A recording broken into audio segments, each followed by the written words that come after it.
people struggle the most with. Yes. And we're not usually taught it. That assertiveness. It's assertiveness, but it's there's a couple techniques I've found for how to do it. It's like we just aren't taught the techniques of it.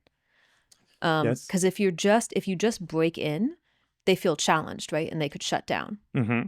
So there's a couple ways that you can do it that work a little bit better. And when I'm working with facilitators, a lot of what we'll do is actually like peer exploration and coaching. So instead of me like, sometimes I'll do like, okay, here's a specific skill, but a lot of times it's like, okay, we're gonna like role play it, and we're gonna see what you do, and then we're gonna have the other facilitators in the room give some ideas and pop different people into leadership and see what they do. So you get lots of different models. But that one comes up again and again, either someone being the expert, someone trying to take over the leadership, someone just over talking about their own experience and shutting down if you try to stop them. Lots of different versions of it. Yeah, so there's two things you want to do. The main one is like get them to stop talking, for lack of a better thing, but then also like at the same time not shame them or guilt them, Right. keep them engaged in it as a participant. So it's like, how do you stop but also, stay engaged? We still want you to be here and present and a part of this. It's just we really want to make room for all of the different perspectives and voices in the room. Do you want a couple tools? Sure. I can teach you my best. One of them is if you stop someone, always ask a follow-up question. Like instead of putting a wall in front of them, give them somewhere to go. And it denotes interest, especially if you can ask a question about something that they've kind of been talking about that you're most interested in. The other one is to interrupt by summarizing, like talk over them a little bit, but by summarizing what they say. So I'll give an example. Talk about a topic. Yeah. Well, I love rock climbing. It's tons of fun. Rock climb a couple times a week, and I've been doing better at rock climbing. I'm like doing 5 9s and 5 10s and leading like 5 10s and feeling more confident about it, even though I'm really scared. Man, it's a really scary thing. So you've been rock climbing a bunch. It's something you're super stoked about, and it's scary. Like what about rock climbing? Like if I'm a beginner rock climber, what do I need to know? Yeah, reflect and question. So I'm breaking in. Yeah, I'm reflecting, but I'm summarizing what you're saying in about a sentence, which makes someone feel heard, but also makes them stop talking. Yeah. Because usually they're trying to get something across. Because you're with them. And they don't realize they've gotten it across because they haven't heard themselves back. Right. Even if you just reflect, usually they kind of stop and they're like, yeah, that's it. And then there's nowhere to go. But yeah, they'll just start talking again unless you give them a direction to go to. So that's my favorite tool for it. I like that. Reflect and ask a little question.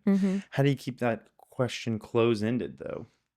So that they don't start talking again? So that it's not a lengthy response. Well, it can be a lengthy response, but then you just keep doing the same thing. Oh, this is for in a world where you're participating in a two-way conversation versus you wanting them to kind of stop talking so that other if you want to do it in a group, it's a little different. So the way that I usually do that is I'll use the summarize, and then I'll ask the rest of the group a question that's related to what that person was talking about. So I might be like, wow, so you really love rock climbing. It sounds like something you're passionate about. Is anybody else in here? Yeah, I would love to hear actually from everybody. Voices? Yeah. Because I love hearing about people's passions. So you can own it as like your own desire. Right. Like could someone else tell me about their passion, or could I hear from each of us and what your passion is? And then they're eager to hear other people like participating in something they've championed or like invited. That's genius. And it distributes attention. Sara Ness, what is your title or label? I am Chief Catalyst at Authentic Revolution. Chief Catalyst. That's my favorite one anyways. Chief is a word that invites me to remember whether or not I comes before E. After C. I does always come get that before wrong. E. After CH. I think it still comes before E. Yeah, it does. CHIEF. Chief Catalyst. Oh my God. This is just what that is, like words strung together that are hard to spell. Is what that is. CATALYST. Is there a Y in there? LYST. Yeah, catalyst.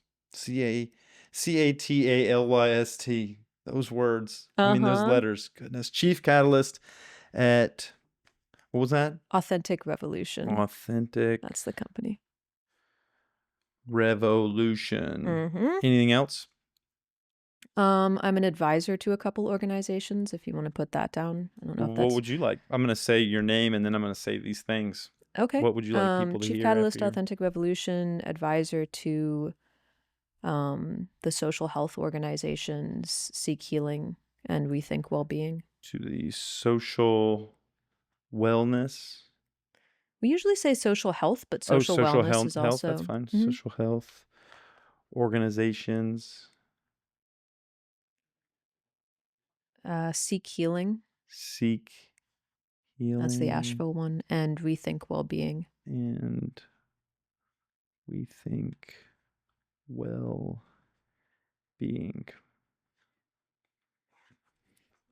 In these, I fail it. Like there's like a Phil Fails at for every interview. Okay. Because the first like 30 minutes, I'll just ask you questions about what I'm going to fail at with you. Okay. Mm-hmm. This is a cute cute homonym there. Yeah. Yeah, PH. Uh-huh. And so what should I fail at? What should we fail at? I think I put in one of our messages back and forth, it could be authentic relating, because that's something that you're, at Mhm. least you have championed or wanted to get out into the world for a lot of your career. Mhm. Is there anything else or any other thing that would be fun to? There's lots of stuff I do regularly. We could talk about um like experiential learning, facilitation skills, um like power dynamics and conflict resolution. What are you excited about now? What am I What are you excited about most right now? excited about of all those? Mm.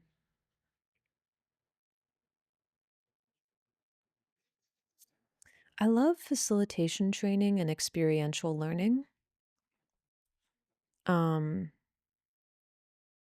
I also really love the idea of communication skills as something trainable because I think while most people theoretically know it's something that you can train at, I feel like most people are like, okay, I can like better my relationship through all these different tools, or I can improve my performance at work. But we don't usually think of it as like, no, how do you have more interesting conversations? How do you avoid getting stuck in small talk? How do you distribute attention in a conversation?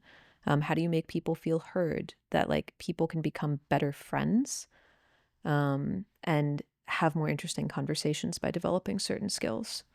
Which seems like authentic relating. Yeah, it's like the Are techniques we that we back to teach. that? Uh huh. What, Yeah, it's like an aspect of it. So yeah, we could start with authentic relating and go from there.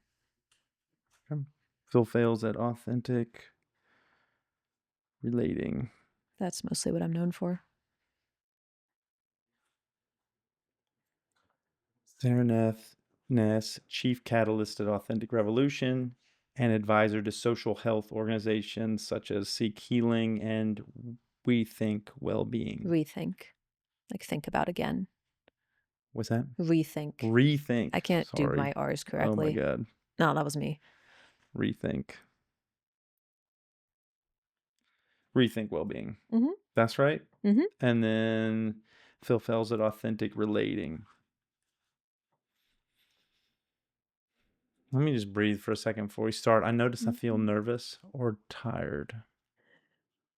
Not sure which one it is, but a couple breaths probably help. I love that idea. And Are just out of interest, how did you end up doing this on Austin Public TV? Like, what did they approach you? Did you approach them? they've got an Austin producer program. Okay. You can go there. You could go there. Anybody can go there, and you take some classes to get access to equipment. You pay some um, subscription fee to be a part of the process or the program, and the relationship is you create content, they air it, you can use their equipment. It's a pretty good deal. That's That's really subsidized by the cool. city of Austin. What a cool idea. I'd never heard of it. Really cool idea. Huh. I might pitch that to my husband. Been looking for an excuse to interview experts on conflict. Yeah. So, Well, if you need any help, I'm looking for I'm looking to help folks do it, looking to try to figure out a way to do this for a living. So if you wanted to find someone to help you do it, Yeah, it might be fun to it's chat. been a lot of fun. I've done, they've got studios there, 3 studios there, a big, huge one, and then a medium size, and then a smaller one. Mhm. And I've worked in all 3 of them. They're really cool and a lot of cool equipment. It's a good resource. Yeah, Yeah. that's really cool. Yeah. You ready? Let's do it. We clap with me? Yeah. Ah, it's bad. That was good. Yeah. Okay. Welcome to Phil Phails. My name is Philip Jones, and today I'm joined by Sara Ness. She's Chief Catalyst at Authentic Revolution, as well as an advisor to social health organizations such as Seek Healing and Rethink Wellbeing. Welcome. Thank you. Excited to be here. Yeah. You want to wave to everybody? They live in these cameras. Hi, folks. Today, Phil fails at authentic relating, which has been something you've been dabbling in, or not dabbling, you've been Kind deep of in authentic relating for a long time, existing and swimming in. and Mm-hmm. teaching and training folks to teach, and Mm-hmm. kind of leading a business that does that, right? Yeah. Authentic Revolution. Yeah. Where'd that start? I used to live in the housing co-ops in Austin. I used to Mm-hmm. live at Royal Co-op. Maybe some folks know that. And I housing co-ops are a weird idea, right? Mm-hmm. Like you go from living with your parents usually and having almost no responsibility for most of us to living with a bunch of 17 to 20 somethings being given full control over the house, full control over the budget, and needing to like figure out all your dynamics and resolve your conflict. Mm-hmm. Like no RAs, nothing. So they're a little bit of a clusterfuck, to be honest. Yeah. At least kind of culturally speaking. And over time, you do figure out how to interact with other people. You figure out how to make decisions, but it's very kind of learn on the job. Mm-hmm. And so number one, that just made me fascinated about how people interacted with each other. Like, why did sometimes decisions go really wrong? Why did some house members work better with others, or some groups as a whole work better, even if members of them were not as kind of skilled? Mm-hmm. And out of the housing co-ops, I ended up taking a trip across the US to visit a whole bunch of other co-ops, communes, co-housing communities to see how they worked. Like, what can you do in college, but also what can you do afterwards to live with other people? Mm-hmm. And when I was on that journey, I stumbled across my first ecstatic dance. I met someone there that had done authentic relating at this center in Boulder. And I got really interested because I felt like I grew up really isolated. I'm probably a little on the autism spectrum. Like I never kind of learned the norms of social interaction. So I made lots of mistakes with it. Won friends, lost friends, got kind of mostly kicked out of about 13 different living situations while I was in Austin, Yeah. just because I couldn't get the social norms. Yeah. And with authentic relating, they had these games that were like, okay, here are the rules of the social interaction for this period of time. Now play. Exactly. And I was like, what? Yeah. Like you can do that? It was Yeah. amazingly relieving, and it was amazing training. It was the first time someone had gone, these are skills that you can learn. And it was wonderful for me, and I became a little obsessed, and I started helping the guys I'd met in Houston at this ecstatic dance to create community among the ecstatic dancers there and lead these. And then I went back to school in Austin. I'd taken a year off to do this travel. Went back for my senior year, started a community out of the housing co-ops there. Mm-hmm. And people just loved it, and it grew, and that community has been going continuously in Austin for 12 years now, maybe. Yeah. And in Houston. It's it's um it's interesting you'd mentioned, like, I've attended authentic relating here, Mm-hmm. and one of the most vulnerable things I think I could share with you is that, and I feel more like comfortable sharing it because you told me you got kicked out of all these co-ops. I was actually kicked off of Authentic Revolution. Oh dear. Yeah. I was there for, I did I don't remember what I feel a little bit of sadness sharing it, but like, yeah, I participated for a couple of months, and I think I'm just a weird dude that kind of was trying my best Hmm. to be authentic and to like, you know, participate in the community. I think people were off put by my like the way I showed up, Hmm. and there was a decision to like have me not be a part of that anymore. Wow. And it's been a part of my kind of experience as a neurodivergent human being, like Mm-hmm. not participating in groups or being invited to not continue. That's It's really sad. difficult. Yeah. Yeah, I'm sorry. But it sounds like that was part of your experience too. Yeah. So I'm in good company. Yeah, for Yeah. sure. I Um, also love ecstatic dance. oh, awesome. Yeah, it's tough. It's like in those communities being a facilitator. And if this happened in the last couple years, like my organization no longer runs it. It's run by a nonprofit called Oh, Connect Humanity. yeah. So I kind of didn't know that situation. But it's a difficulty that I've found in being a facilitator and being a community leader. It's like when there's this metaphor of a missing stair that's been really impactful to me, which is like Yeah. a guy goes into a bar Mhm. and at some point while he's there, he says, I need to go to the bathroom. Where is it? The bartender says, you go around the side of the building, up some stairs. The bathroom's at the top of the stairs. Guy goes around the building. He starts climbing the stairs. Halfway up, his foot goes through a stair. Um, Gets to the bathroom, gets back down, has like a little bit of a limp. And he goes to the bartender and he says, why didn't you tell me there was a missing stair? And the bartender says, well, everybody knows to hop that. And it's kind of a metaphor for having people in community where it's like you can have people who are different than others, but then it becomes in a way a missing stair where the people who have been there know how to interact. And the people who haven't been there are like, how do I navigate with this person? We actually have someone like this in one of our conflict classes right now. Yeah.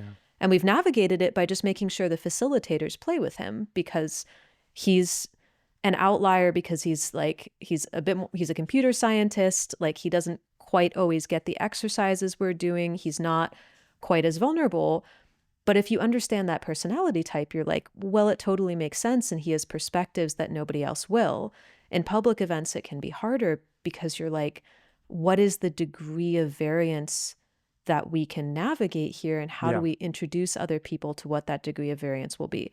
I really like having high variance in communities. And I like giving the context of you're going to meet a lot of different sorts of people here.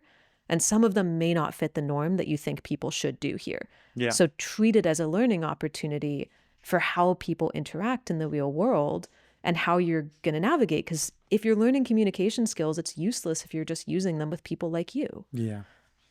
We're talking about communication skills. So Mm-hmm. I automatically think about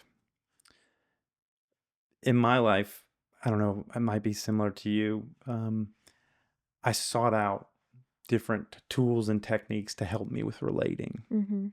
whether it was nonviolent communication, crucial conversations, radical honesty, Mm-hmm. neurolinguistic programming, all these types of things The good that stuff. help you with not only the way you're communicating with yourself, but the way you're communicating with other people. Mm-hmm. How does authentic relating fall in with all these other kind of frameworks for healthy and Mm. constructive communication? The interesting thing about authentic relating is it's mostly just practiced through games. I found the word for this the other day of serious games, which are like games that teach you skills that are not just like kind of competitive playable. They're like like yeah, skill training or working on things like agile games might be an example of Hmm. these. And it's less like here's a communication structure and more like we have games for all sorts of different situations. One of our best games is nonviolent communication. Like I read the book and I was like, this could be a game. So Yeah. it's just a game where one person talks, the other reflects, first person clarifies, adds, reiterates, and then the other person says, this is what I think I understand about you based on your share. Yeah. There are games like Watermelon, which is a silly perception training game where one person just says watermelon and the other says you seem, and names like the way that someone is showing up. There's Mhm. curiosity games where you get to ask questions for a certain period of time and then say how you're impacted. So each of them, you could say, trains different skills. Um, and it's fun because you can create different flows of these. You can be like, okay, I want to help people experience, for instance, their relationship to themselves and different parts of themselves. So I'm going to start by giving some prompts for people to talk with each other about what are different parts of yourself that you would name, what are parts that are in conflict. Then I'm going to do like some sort of meditation where people get in contact with like their inner crew of different selves. An IFS type of thing. Yeah, and then an IFS game that we call split brain, where you identify two parts of self that are in conflict and you actually assign them to two different people, and then you act as the director while those people dialogue about this Sounds like decision. Gestalt. Yeah, in a way. And so we're gamifying all of these different psychological techniques Yeah. and practices and going, how can we string these together to give people a really deep experiential experience that is specific to the person? Like, less like we want you to get an outcome and more like, what are you going to discover from this? Yeah. And then through the process of sharing our discoveries with each other, you get this rounded experience of everyone sees this differently. How do we play it out together? Yeah, I love the like you're pulling from everything. Like I Mm-hmm. hear that Gestalt or even radical honesty where you have the empty chair, where you have two different people that are really just yourself kind of Mm-hmm. communicating. You have the MVC, you have all these different things pulled into a game format, Yeah. which really reminds me of improv. I've Yeah. been facilitating improv for many, many years and then ended up teaching facilitators to facilitate it.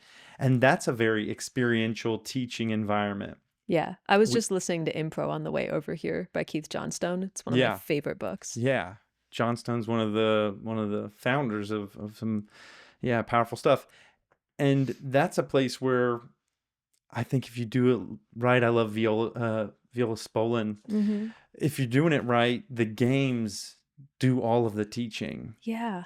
And you just kind of pick a flow of games to kind of move things along. Mm-hmm. And I love that.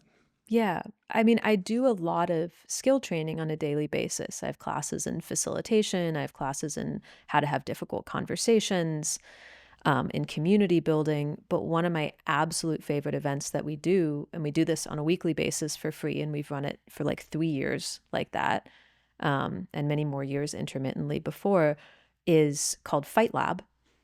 And we just get folks in a room together on Zoom because we've got a pretty international audience. There are like 40 to 60 authentic relating and circling communities worldwide at this point. It's Mm-hmm. pretty broad.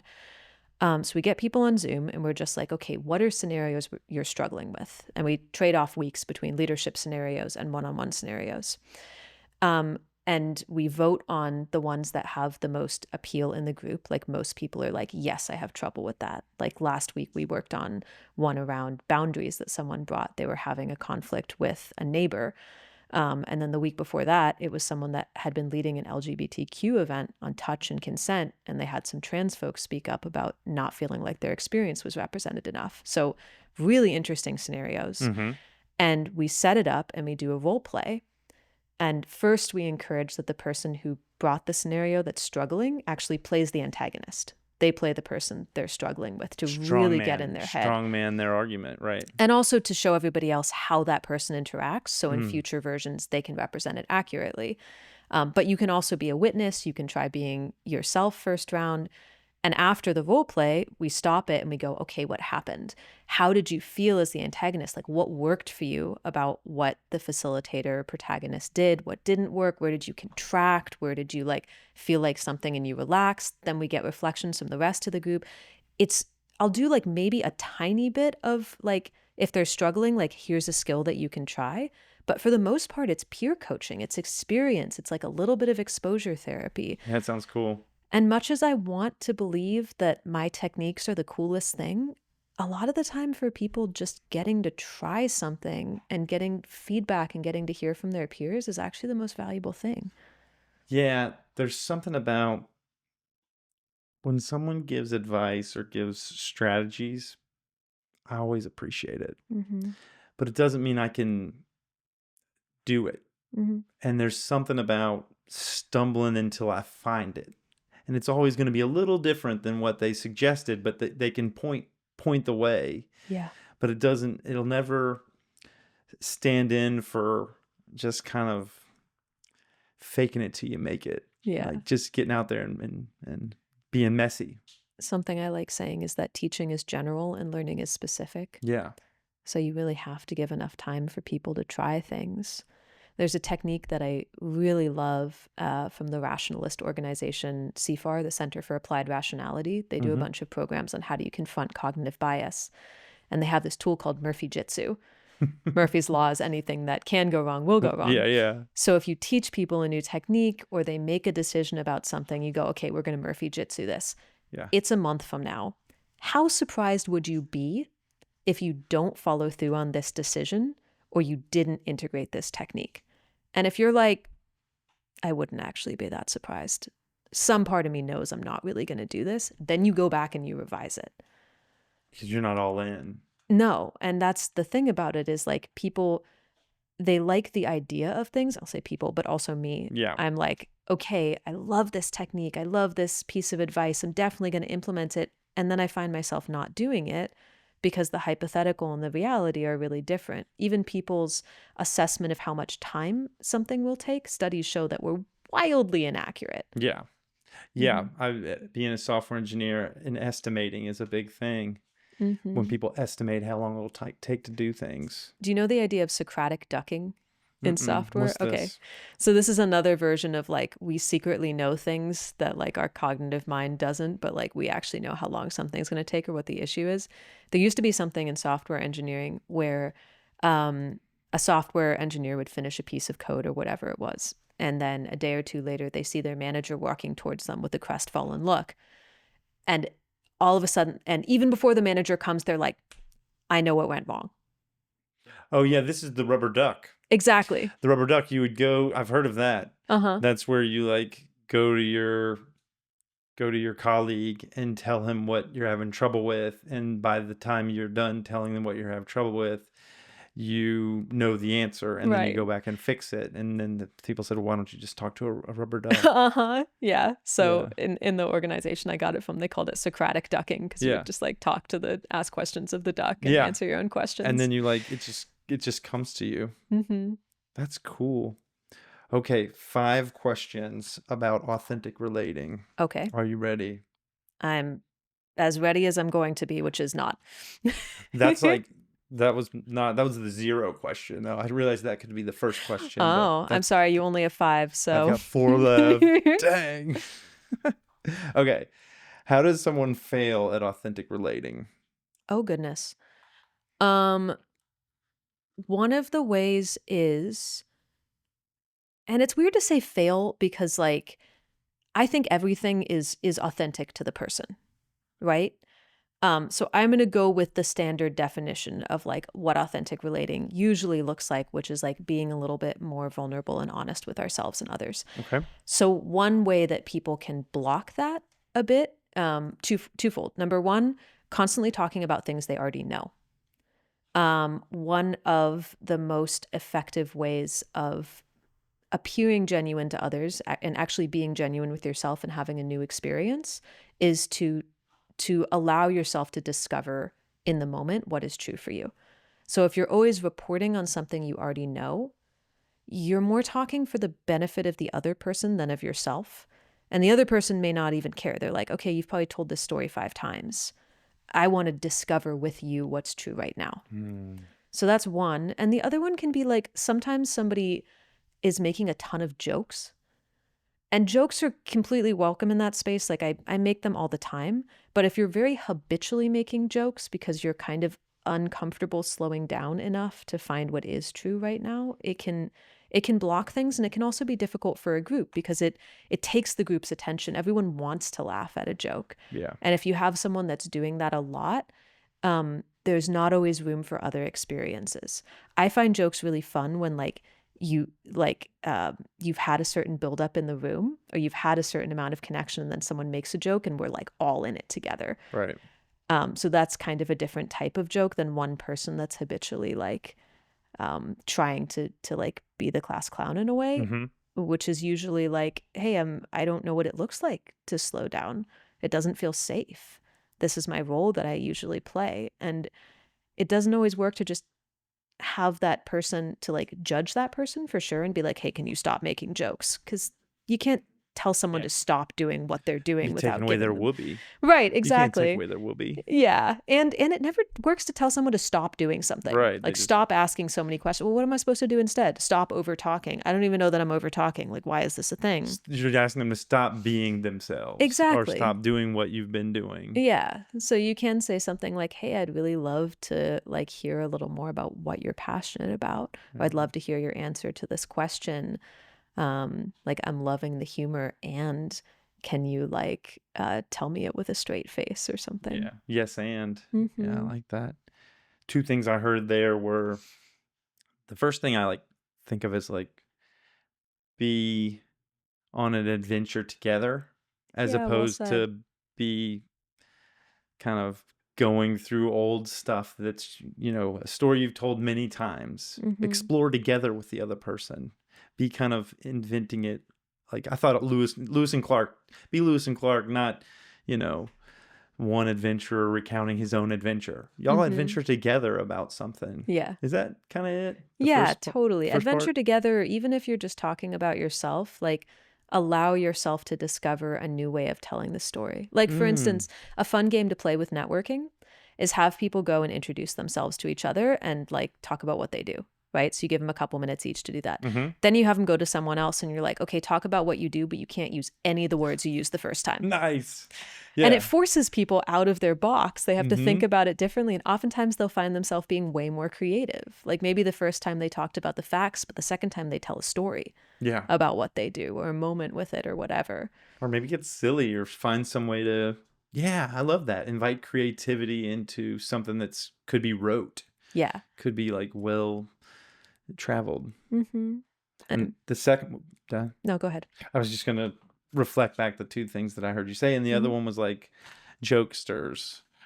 Like, yes, something about it's not always jokey. It can be fun and playful, but joking Mm-hmm. around can be some, what is it? Some distraction or some hiding Yeah. where there might be something more authentic that could be shared or something deeper that could be revealed in the absence of that constant Yeah. joke. And I'll even build on that a little more. I think it's more even than just jokes, it's like habitual patterns. Some people ask questions very reflexively.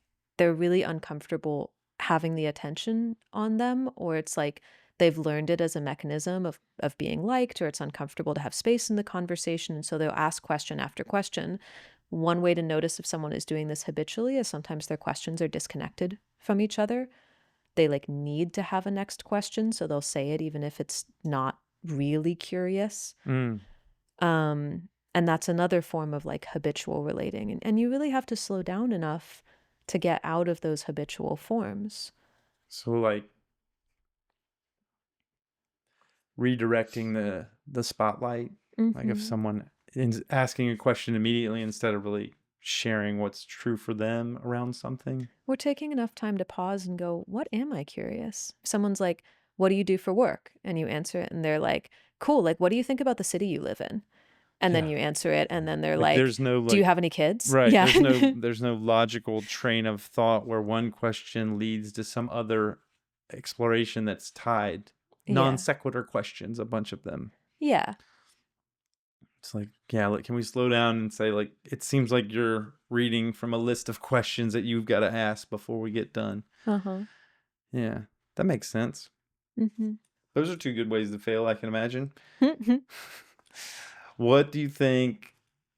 Well, let's do the opposite. Mhm. What do you think successful authentic relating is? Like, what are some of the attributes of a successful authentic relating connection? Mm. Well, one of them, like, are the opposites of those. So allowing yourself to discover in the moment what's Mm-hmm. true for you.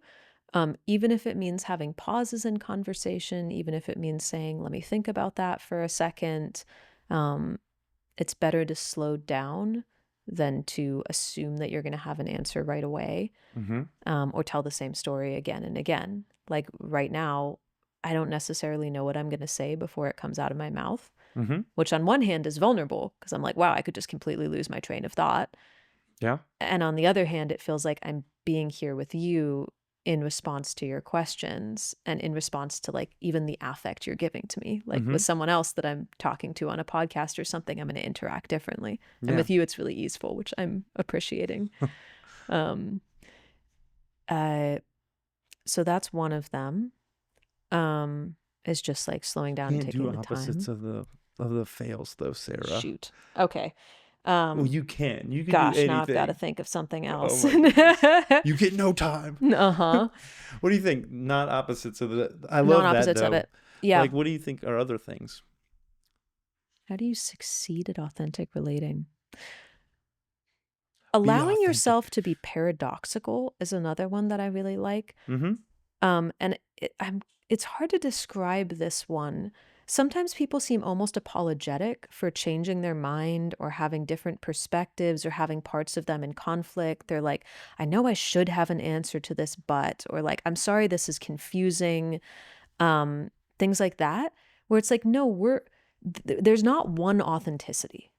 There's multiple parts of ourself that at any give I kind of subscribe to the internal family systems view, Mhm. where it's like um, freedom versus safety is a big one that comes up, where it's like when people are looking to change jobs, which I know you're thinking of, there's the one part that's like, wow, I want something dependable. I want to be able to take care of my family. I want to know what's happening on a day-to-day basis. Mhm. There's a grounding in that.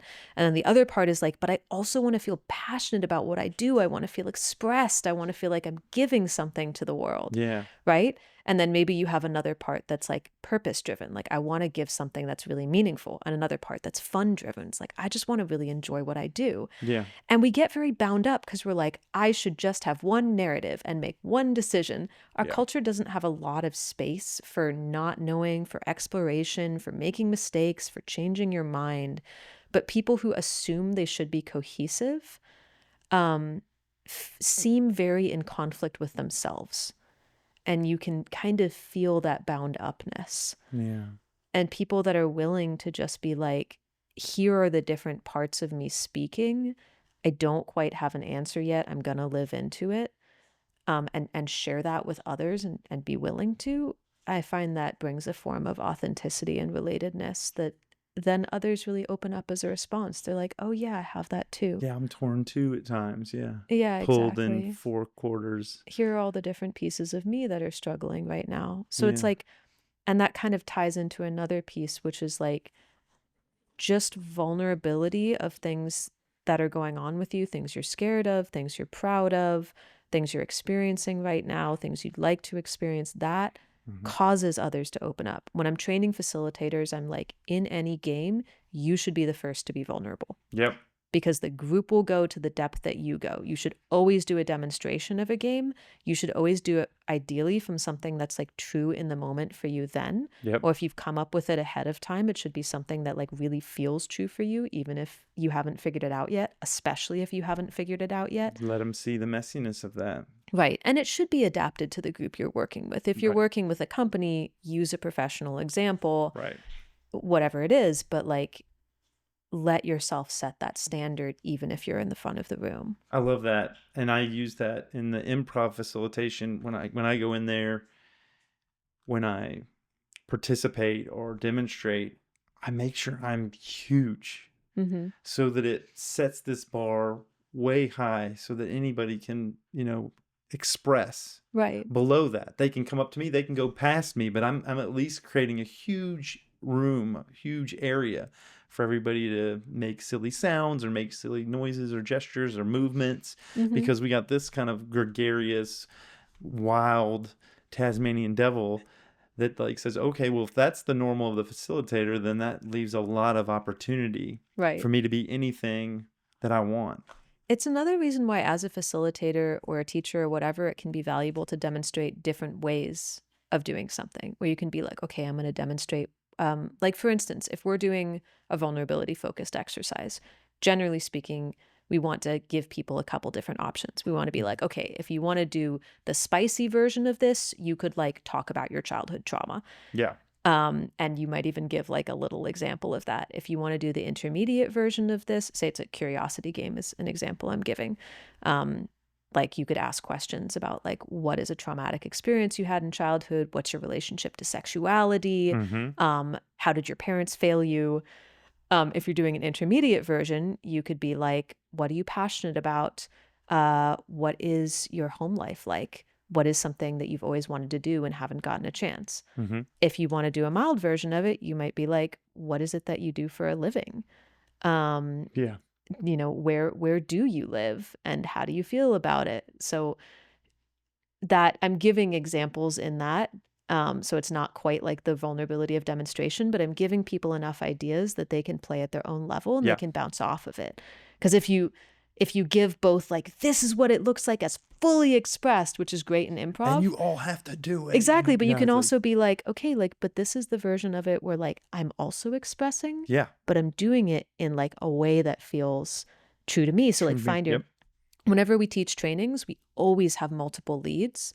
And I oftentimes choose leads that I have a hard time with or whose styles are really different than mine because I want people to have multiple examples. When Yeah. I got my training, um, I mostly got it from individuals, or like there was usually a hierarchy where one person had a very strong personality.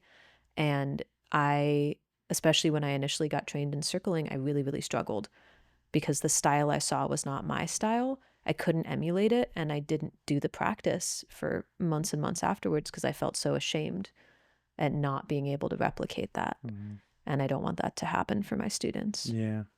Mm-hmm. The thing I thought of was you can you can be expressive with low volume. Like there's oftentimes people think intensity is volume, Yeah. but you can be really expressive and really intense at a low volume. You can also be really, you know, the opposite of that is true. Although it's probably a little bit harder. I tried to think, how would I do that? Not expressive at high Be be volume. really high volume but small in what you're doing. I guess it could be really bland, but I mean, there's even by, this giving this level mm-hmm. of what you share and how. And then I love this like different versions of it because people aren't going to resonate with every style. So Yeah. you want a bunch of options for people to pick from. I think the main thing as a teacher is trying your best not to make people feel wrong about the way they are Yep. and finding the value in the thing they do. I think oftentimes art teachers, when they're good, have the Yeah. the kind of most characteristic experience of that is like the way somebody draws, start from that. Figure out how to turn that into something really special instead of teaching one way to draw. It's the same with learning and facilitation is like if you can bring out people's superpowers or name what they're doing that's valuable, even have them teach it to others, they all of a sudden feel like they can turn that into something really beautiful. You love what is, even if there's aspects of it that could benefit from feedback. Yeah. And there are some things where it's like, okay, what you're doing is like maybe you should use some correction with it or like let me at least reflect the impact that it That's the has on feedback, me. but you can find something positive in it to Exactly. start because to influence, you have to connect.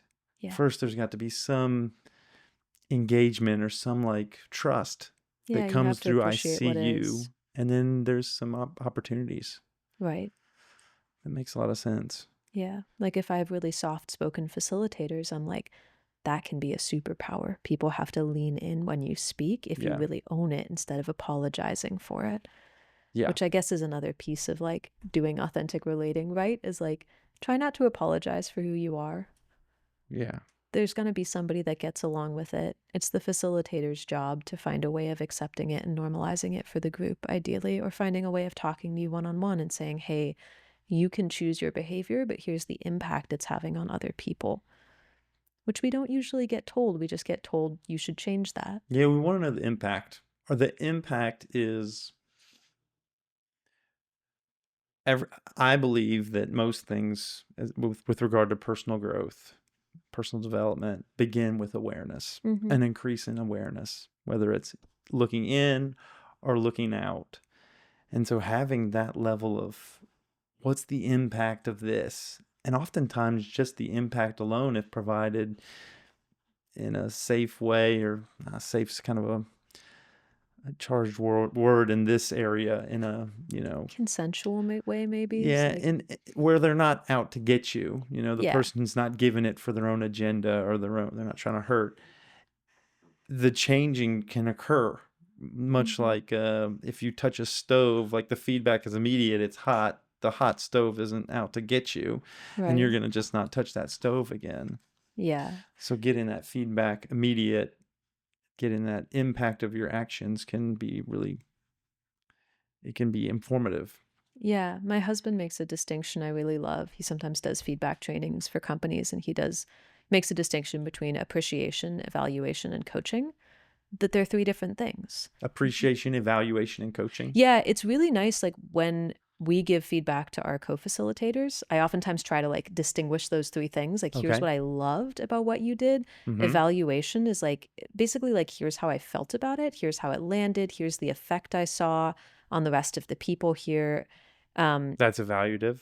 yeah, it's like that's evaluation. Mm-hmm. Yeah, and then coaching is like here's something you could try. Try some Here's what things. I would have preferred. Here's an idea, whatever it is. We usually like mix up evaluation and coaching or skip evaluation entirely. We're just like, here's what I loved. Here's what I think you should do. It's the hamburger. It's Mm-hmm. the love coaching, love Love sandwich. coaching. Yeah. Instead of being like, the reason that I think you should change this is that I saw a bunch of people in the room crossing their arms and looking away when you were explaining all of the instructions for the game before playing them. That's all about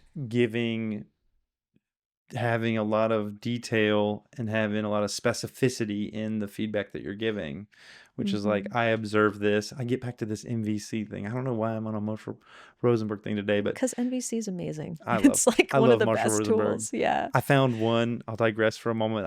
We have one MVC teacher in all of Texas, lives in Brenham, and I've been talking to her about coming and doing the show, and I'm trying to find 12 people or maybe 15 people that she could do a workshop with, so that when she comes, she has a little bit more incentive to come. Oh, But that's fun.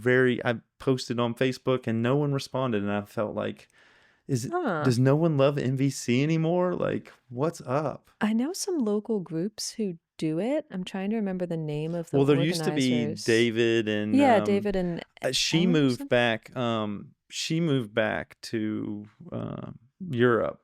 I don't Oh, think she's here anymore. I don't know if David's doing it anymore, but I digressed and now I forgot where I was. But oh yeah, evaluation. Yeah. specificity when you're doing these types of things. You can say observation without judgment. I noticed when you said this, the people in the audience did this, and I think that detail can really empower the feedback. It can empower the coaching because they're like, well, you have eyes that saw things that I didn't see, Yeah. and it's a lot better than good job, dude, or whatever, Yeah.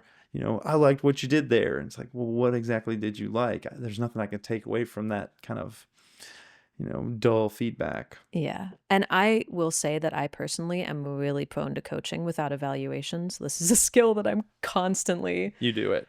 oh yeah, I can be really bad about it, Hmm. especially when I like feel a little bit contracted and I'm like, oh no, like, this facilitator did something wrong and they like harmed the class. It's like very rare that there's actually harm done. And Yeah. even if there is, it's like you're not always going to change people, like you said at the beginning, by giving them advice. Like they have to oftentimes come up with their own solutions. And people usually care if you give them impact. If you're like, hey, when you said that, I felt really hurt. I felt betrayed. I Mm-hmm. felt like my heart sunk a little bit. Yeah. They care about that way more than if you say, hey, you shouldn't say things like that. Yeah. They're like, well, dude, I don't want people to feel that way. I Mm-hmm. don't want that type of impact on the people that I share space with. So oftentimes that's the coaching.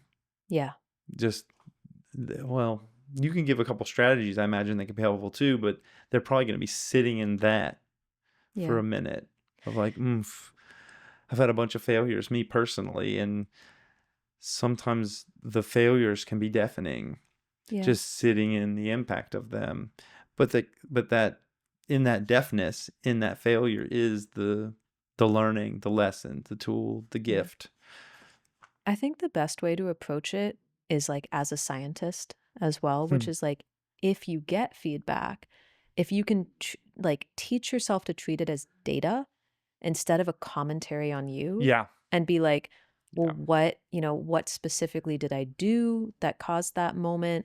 Hey, are there other people that felt the same way? Are there other people that felt differently? Like, Yeah. especially for facilitators, we get lots and lots of mirrors, and we have to be able to check it instead of getting devastated at every piece of feedback. Right.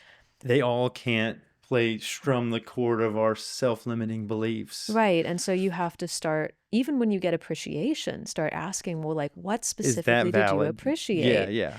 You Or know? is it just that I'm the one standing up here teaching the class? Right. What should Or I do more of? What should I do less of? yeah. Do other people feel that same way? Is this just my way of being or my superpower? Am I not great at it, but I can find someone else who is? Yeah, Yeah. that makes sense. Third question, we gotta think of a third question real quick. Okay. The first two were First two were good. I ask everybody those two questions. Okay. It's the last three that I try to make up. I improv them. Questions about authentic relating. Let's see. Or anything you're curious about.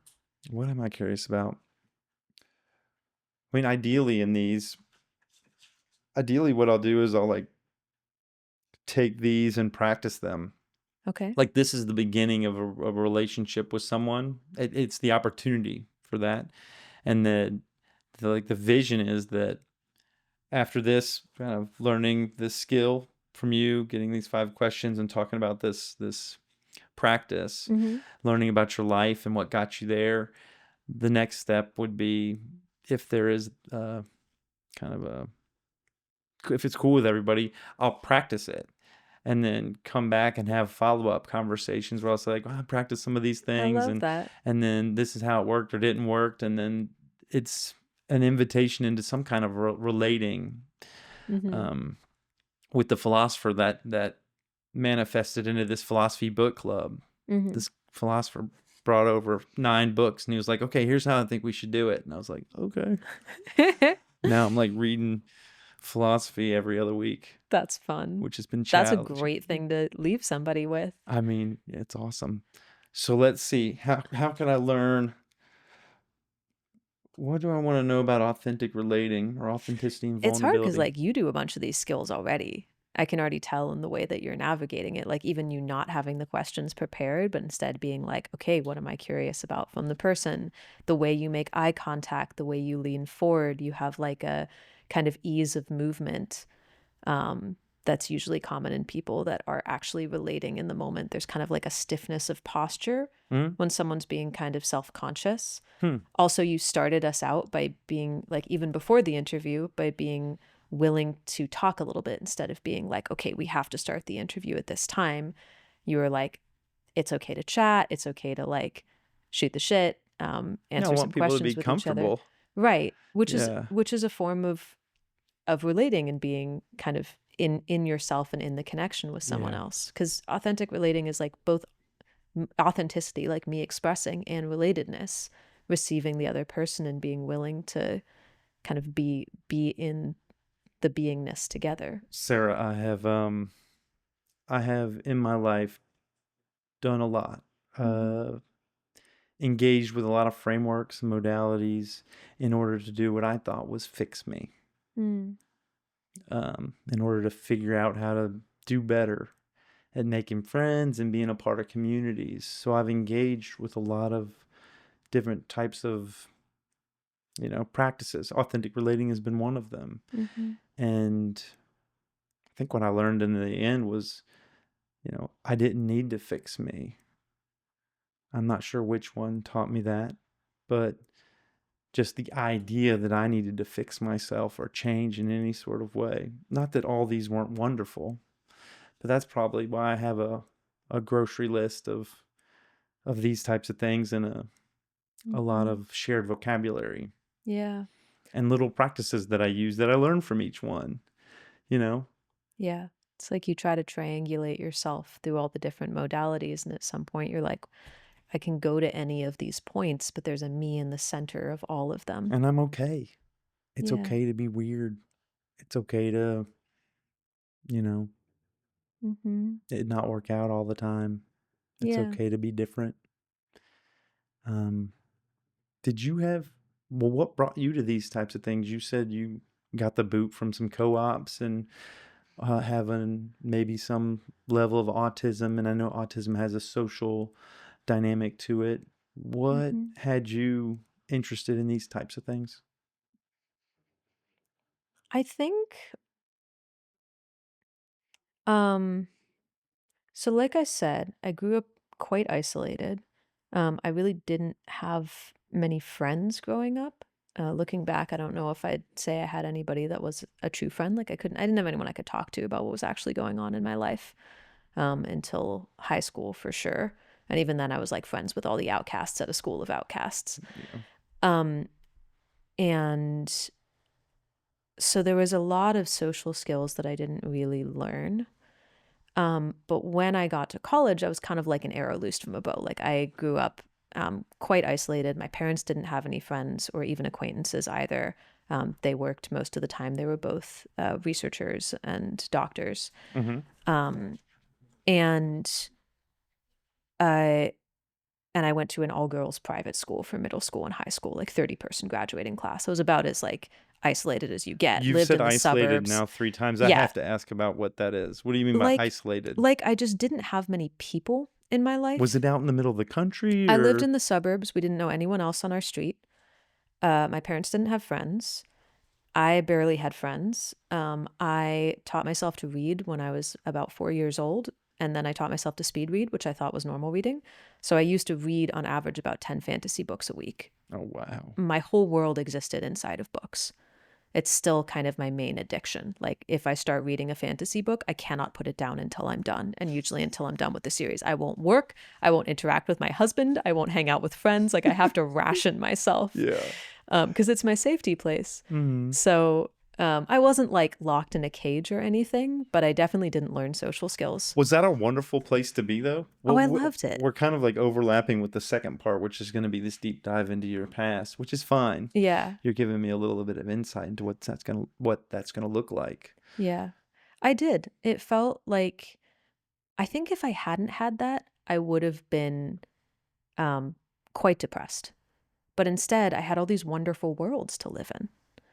And I just didn't have that much contact with reality because reality, like, I didn't understand how people were supposed to work. Um, yeah.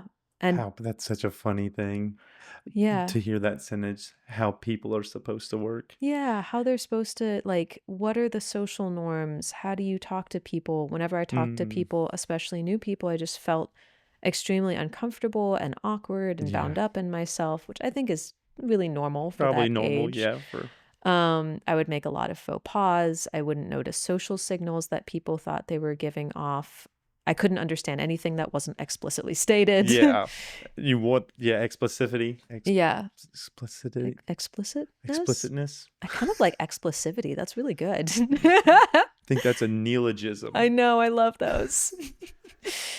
Um, but when I got to college, it was like I got all this socialization I'd never had before. Mm-hmm. And it turned out that I was like this very bright and engaging person, which I'd never realized before. Like people were really attracted to me. I had tons of energy. I was out doing things all the time. Um, but it's like people would know me for a while and then they would get, I think, kind of off put, unless I was in a leadership position, which has its own shine to it. Yeah. But I kind of had a hard time really keeping friends. And like I said, I kind of lost a bunch of houses and housemates because I just wouldn't, they would be trying to tell me things and I wouldn't pick up on them. Like I wouldn't pick up on any of the subtle signals. Yeah, you needed it to be bluntly said. Oh, yeah. And even then, I would kind of like sometimes try to get around it or not hear it. I just didn't really get where the boundaries were Yeah. um, of listening to other people's experience. Sounds familiar. Yeah, you have a lot of the same. Yeah. And if you're in a leadership position, people like look up to you and they think it's normal, but if you're just relating with people on a day-to-day basis, it doesn't work as well. Yeah. So I think yeah, I think that's why I got interested in what I'm into now. Um and it's funny, in the last couple years, I got some really tough feedback from a couple people. I kind of had what I'd say was a bit of betrayal from like two of the people closest to me In the that last couple years, you said? yeah, like a couple years ago, I got told by one collaborator that she felt like I was hurting people and Hmm. was like being really insensitive and like uh, ended up just having a huge schism in my home. It was a housemate that I was living with. And then one of my closest collaborators told me she thought I was an evil cult leader. So I had like this feedback and I was like, well, if two of the people closest to me think this, then like There must I be must be something doing to it. something Yeah. wrong. I should step out of my leadership positions. In retrospect, like the feedback I was getting from everyone else is like, this isn't true. If you look at the guidelines of a cult, you're not leading one at all. Like the event you held that this person thought you hurt people at, everyone opted into. One of the staff members had gotten COVID the day before and everyone was exposed to it. Oh my And I goodness. had chosen to not cancel the training, but to give Yeah. everyone there an option to come or not. We held the Yeah. whole thing outside, but she like felt like it was still very unsafe. So like Mm. I was like, if I can't see what I'm doing in leadership, if I'm hurting people, I should step out of it. Yeah. Um, and that's been really strange because I've noticed that without my role, I'm a different person. Like I have to build up from scratch. Who do I want to be? That was a very strong part of myself. And that's been a little bit disorienting. It's been like, okay, I feel like I'm in a new phase of my life where I have to figure out who I am now and who I am without this very seductive mask that I put on, where I was high status and people wanted to be with me because of it. But now I have to figure out who wants to be with me because of me. It's interesting. It's interesting for me currently because there's this idea that this is some avenue into adding value into the world in a more in a larger way, Mm-hmm. which I think directly relates to some sort of status. Mm-hmm. Like I want to be a valuable person in the community, in society. Yeah. And I think this is a way to like give back in that way. And then when you start to step into that, if it starts to have some success, it's like you're stepping into a new version of yourself. Yeah. And it's not that, I mean, you're multidimensional, Right. but that's part of the dimensions. I mean, you still have your fantasy novel self. Yeah. You don't relinquish that. Something I've really found is like from trying to step away from everything, I think what I'm finding is that we actually don't exist outside of roles and we don't exist outside of relationship, really. Like, I can't step out of all of my roles. I have to find things that I'm going to inhabit and ways of being that I care about. Well, if you could go further than that, we could discuss Buddhism. We're not going to, but we get to where there's no self at all. Exactly. Which is like, if you're independent of anything else, like, that actually feels true to me, Yeah. strangely. You are me and I am you and all that stuff. What Hmm. is that? I'm the walrus. Yeah. What are the selves that you feel you want to inhabit? Like, what do you want to step into? For me, Yeah.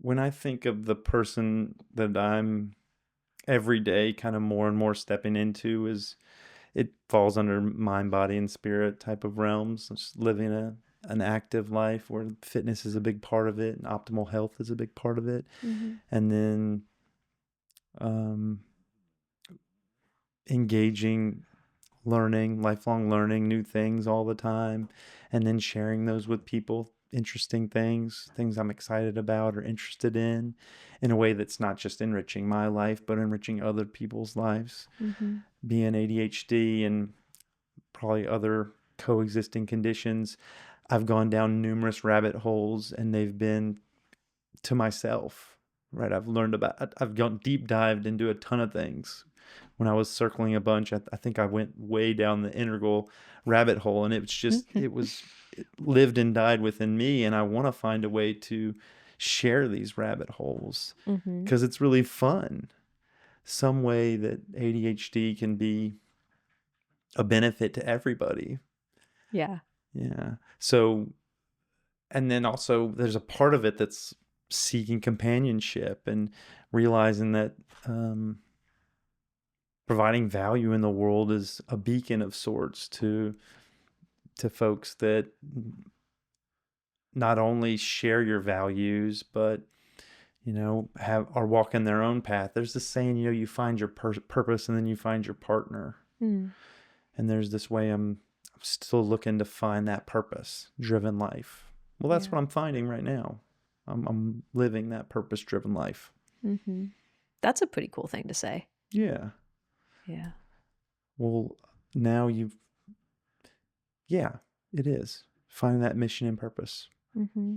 The thing I was going to say but decided not to, but now I've decided to say, now I just need to find out how it can be financially stable. I was thinking when you were talking about the idea of ikigai. Have you heard of this? Yeah. The Japanese ikigai is, what is it? It's like, what's at the intersection of what you love to do, what you're good at, what people need, and what's going to make you money, which is like, realistically speaking, almost impossible to find. It's hard. Most of us have a day job. Right. Let's be honest. Yeah. Some people hit that nail on the head, right. But it is the question. It's like, if you're living your purpose, how do you make ends meet? And especially because you have a family, so that puts more strain on it. But I really love that you're going for what you do care about, and especially that you said, like, you don't know what's next and you're leaving some open space, because I think that's where that uncertainty is, where something new comes in. I find myself kind of craving it in my own life. Like, how do I take a step back and really start considering like what I want to be and do at this phase of my life? I think one of the things I'm finding is just like, I want to be really excellent at whatever I do. In the last couple of years, I feel like I've gone through all these different iterations of like, am I going to teach conflict? Okay, I've done tons of research on conflict, but like, I've never like worked in a jail. I haven't done formal mediation for years. I've gotten trained in it, but I haven't like practiced beyond a couple of sessions. Like, okay, I'm not living it to the extent that I feel like I can be really excellent at it. You got your mediation certification? Yeah. Dude, I've been wanting to do that. I love the place I got it. Because it's only like a 40-hour thing. You can do it in like a week, can't you? You could if you taken live training. Yeah, I think. I did it with International Mediation Campus. Okay. I've got to say they were really great. But it was, we woke up at 6 a.m. Like twice a week for 4 months to do that certification. Wow. They do have American time zone ones that just wasn't at the point we wanted to take it. Right. So like, but they were really, really good. I've wanted to do that, and I've researched it more than a couple times and watched videos, and I'm like, man, that'd be cool. I actually went through a mediation recently, and I might have the mediator on the show, because I'm like, there's something that's really exciting to me about supporting people at that junction in their life. It's a crucial conversation. Very much. Emotions can be high, stakes can be high, and you're kind of reading the room and active listening, reflection, finding people's values and sewing that all together, or helping people sew it together for themselves, but giving them the little nudges. It just seems really cool. It's fascinating work. Yeah, the couple that we did, I just found really, really interesting and complex. And one of the questions for us was like, also, how much are you a teacher versus how much are you a facilitator, especially if you're also a communication teacher? Like, when do you come in and you're like, hey, you guys are contributing to this conflict in these ways, versus when do you just hold open space? And to be honest, like, teaching myself not to teach in those spaces of like, I am here to solve a problem. Right. I am not here to change people's way of communicating. It's solution-based. Yeah. That was really, in a way, it was both very restraining and also very powerful. Because in communication, we don't usually think of it as solving a problem. We think of it as like effortless efforting. Yeah. I'm going to improve your life skills. And mediation is like, no, we got to decide who gets what in the divorce. Yeah. At the end of this, we leave with a court, with a document. Right. Goodness. All right. It's 50 minutes, so we're gonna just jump to fifth question. I know Okay. we've asked a ton of questions. We'll just call those four in there somewhere. Five. Question is, what do you think? What do you think a good question would be for yourself? What are you excited about? Oh, that face is. I'll think of it. Let's see. Um, why do you do this is always a good one. If that feels good to you, I could think of another one. Let's see. Give me like two to choose from. I'll give you two to choose from. Why do you do this is a good one. And then, Actually, let's do this. You want to play a little game real quick? yeah, let's do it. Okay, so there's a game we play called Curiosity Tapas, Mm-hmm. which is where if you don't really know what the other person is going to be most interested in, or you want to like let your mind a little bit free on curiosity, Uh-huh. you ask questions, and instead of answering, the other person just gives a 1 to 5 Yes, I've played this game of on how how interested they'd exciting be. the question is. Yeah, Yeah, let's do exactly. it. Okay, so why do you do this? 3. What do you think is next? Like, where do you want to go next with all this? Ooh, 4. Um, what are you bad at? 4. Just for ease of answering. Yeah, let's see. What daily practices would help someone get real with authentic relating? Like if there was some rituals they could invite into their life, what would they be? A couple of them. Ooh, 4.5. Let's do that one. Okay. What kind of rituals do you think would be?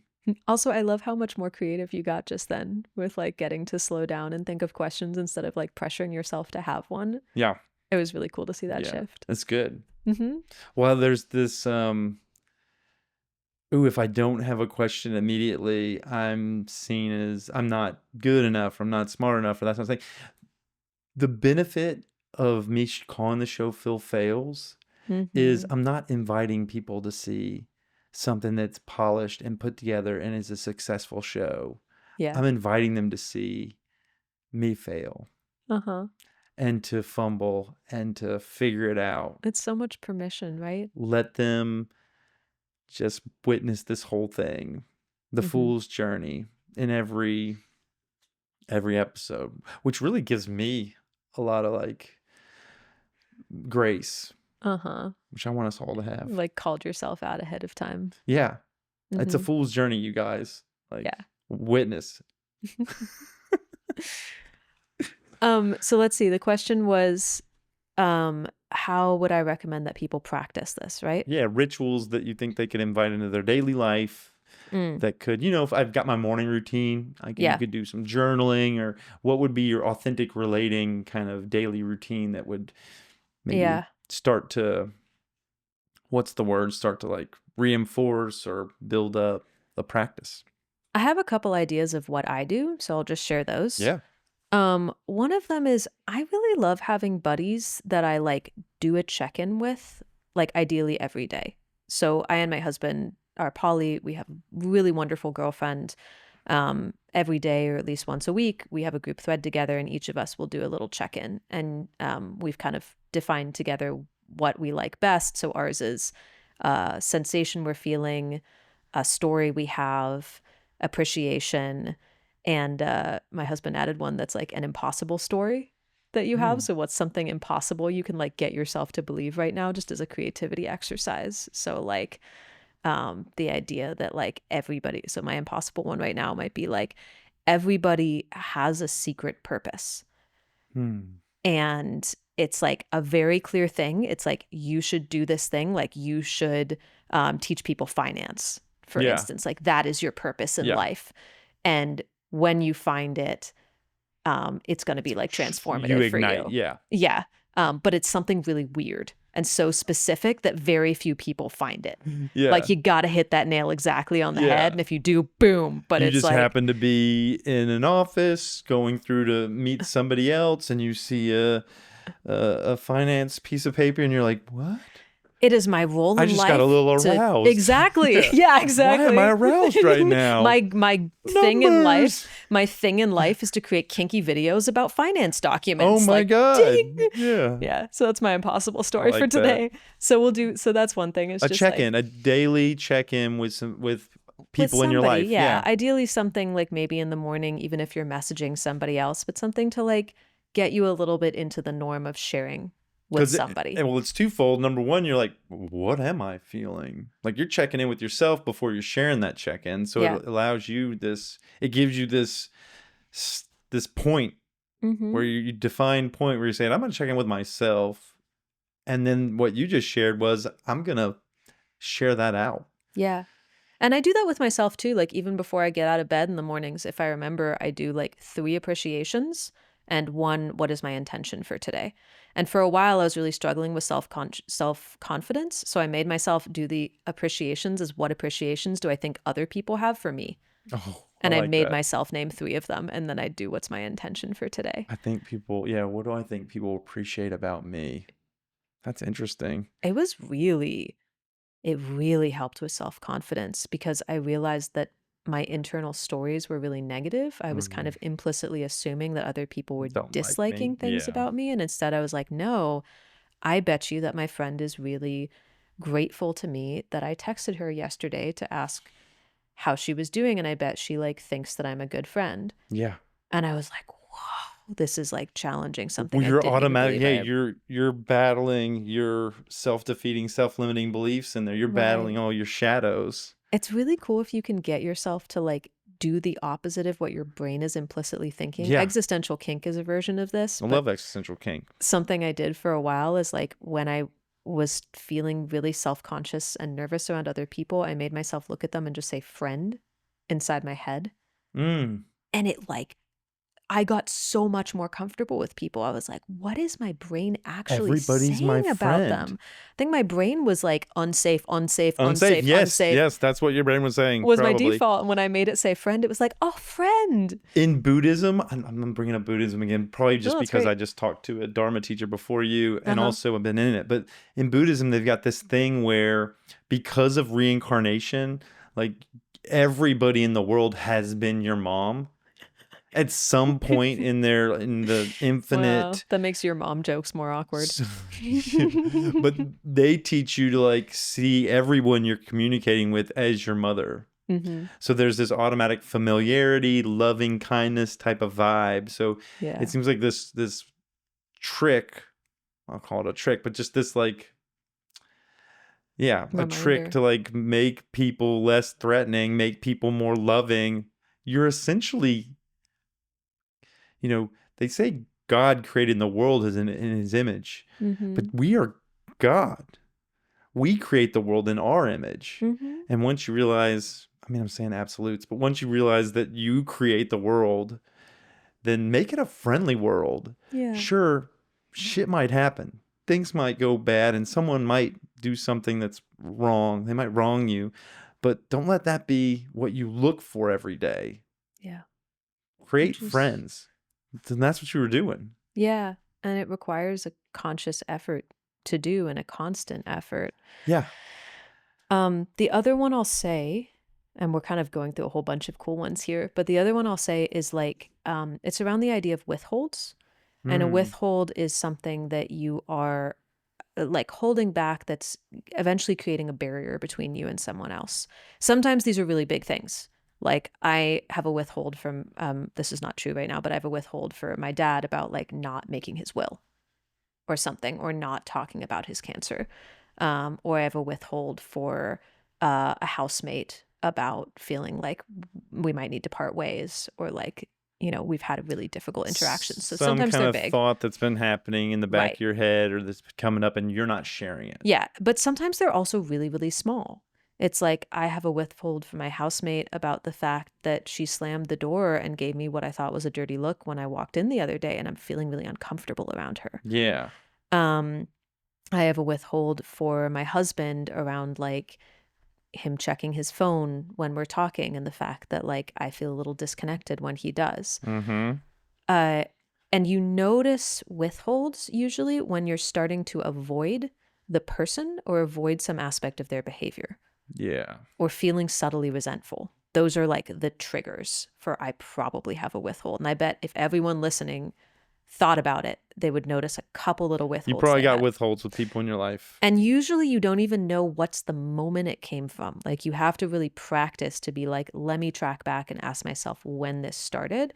And you really have to remind yourself you should not have a solution. This is not about having the answer Yeah. to it. Yeah. It's not about, the roommate one was actually a bad example because I was like, I have a withhold about wanting my roommate to leave. Well, actually, the withhold is probably something like I have a withhold about like my roommate inviting people over and blasting loud music late at night and how destabilizing that is to me, and the fact that I've spoken to it a bunch of times and now I'm starting to think about whether we're a fit for each other. Right. Like that's more specific, kind of like the appreciation evaluation The coaching thing we talked specificity. about. Yeah.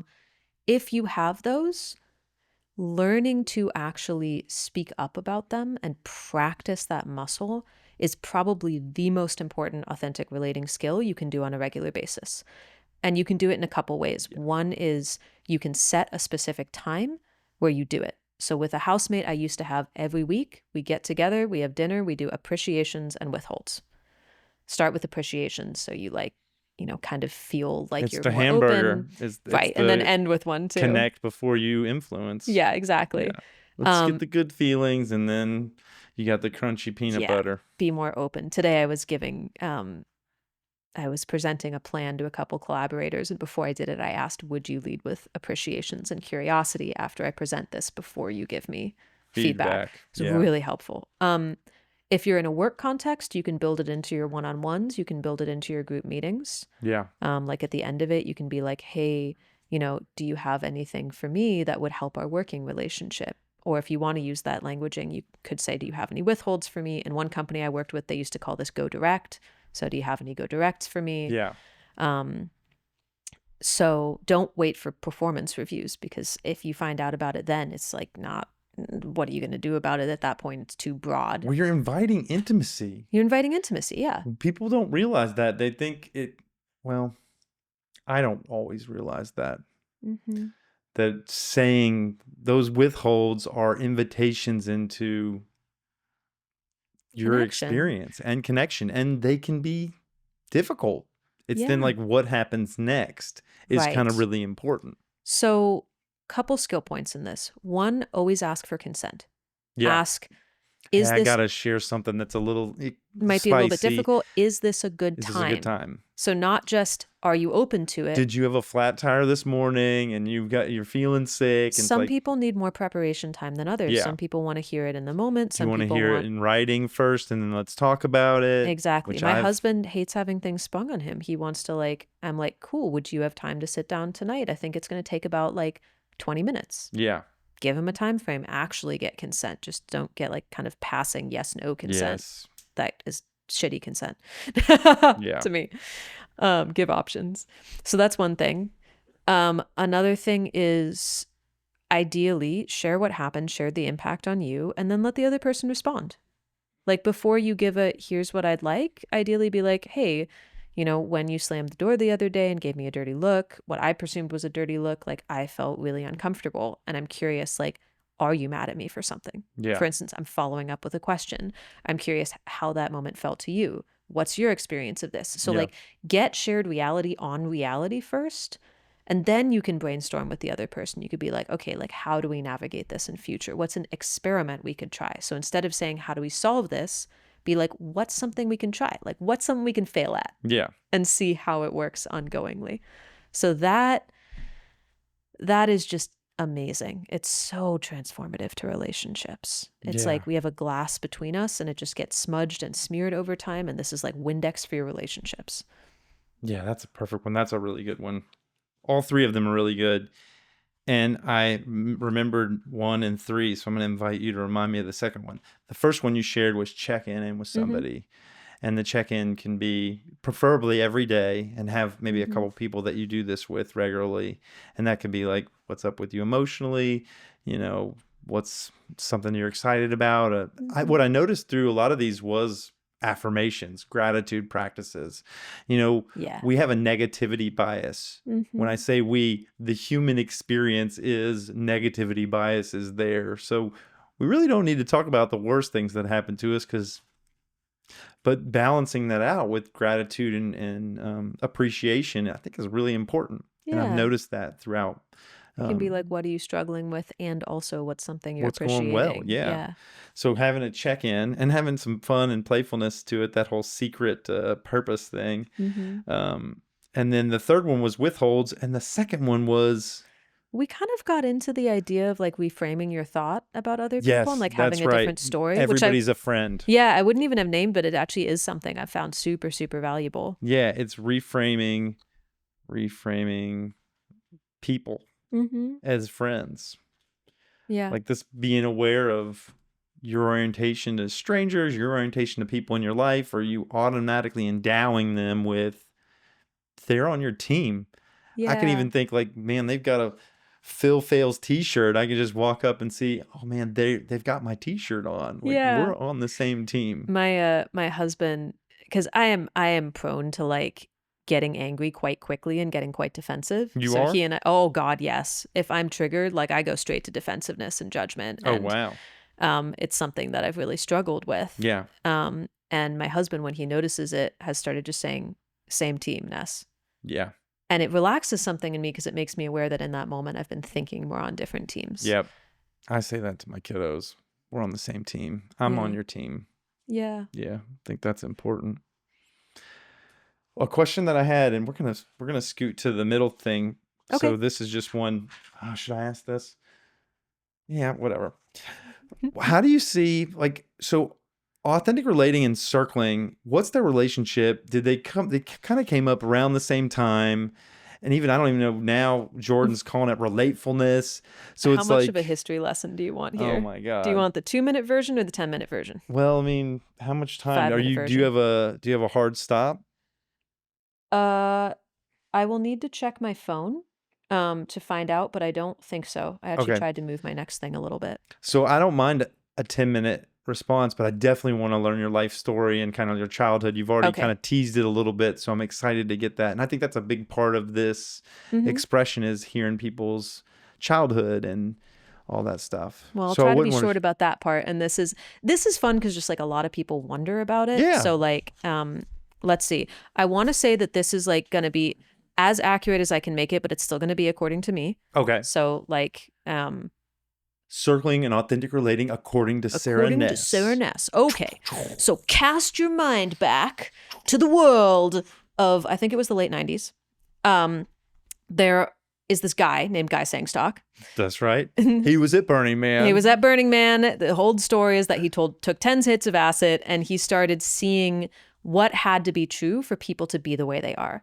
Guy's an artist. So something he told me is that he almost gets like a visual readout of like the different parts of people and like their core self. So he's really good at naming that aspect of themselves.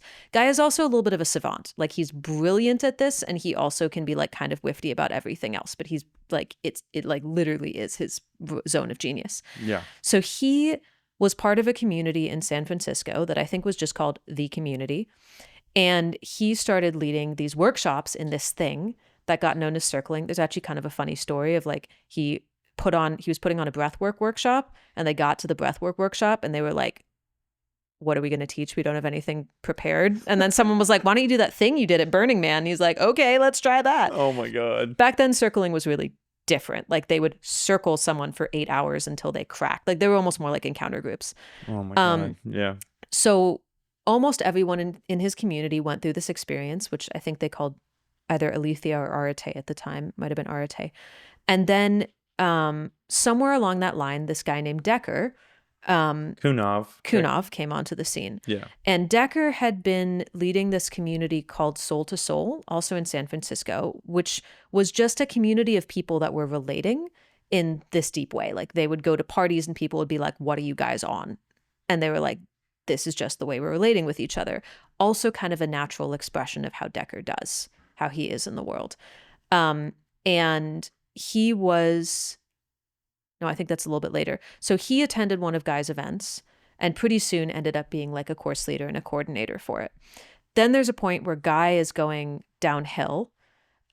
Decker is doing this sort of work with pickup artists and doing it for dating salons, translating it to the real world. He was a much better marketer than Guy. Guy kind of ran through the community that was available in San Francisco, and then he was going downhill, and he either gave or uh, gave or lent the rights to circling to Decker, which became very contentious later on. There was like a huge schism in the community between the two of them because Mhm. of the like, Decker went away and made it successful. Guy came back on the scene a couple years later. Did Guy have any right to it? Like, so that got really complicated. A lot of drama in a relational Surprise, practice. surprise, human beings, It's drama. one reason why I actually got so interested in teaching conflict, because I discovered that authentic relating and circling are really bad tools for it. They don't specifically speak to that. You need a different tool set. Mm. They're good for some degree of regulation, but not for dysregulation. So Yeah, I learned crucial conversations. crucial Well, it's basically conversations. MVC for I business. know. It's so good though. MVC is like rebranded. I think crucial conversation is MVC for business. This is my, according to Philip. Hmm. And then how to speak so kids listen and listen so kids speak is MVC for Nice. parenting. Yeah, that's great. Okay, Yeah. back to the So story. back to the story. So anyways, Decker, so Guy kind of drops out of the picture. Decker teams up with, he goes and a guy from Boulder comes to one of his trainings for pickup artistry and men This is and where we get such. the Integral Center. So yes, so he goes back. He's the director of the Integral Institute, Robert Mm-hmm. McNaughton. Mm-hmm. And he's like, this stuff is amazing. It's basically an intersubjective integral practice. And he and Decker convinced Jeff Salzman, who owns the Integral Center, which is an old converted church really close to downtown Boulder, to lease them the building for a reduced rate. And they start leading trainings out of there. And around now, like 2012, is when I stumble across it. And I find someone that's been through the Authentic Man program, which is one of kind of the pickup artist communities, which, by the way, in terms of marketing, was absolutely brilliant.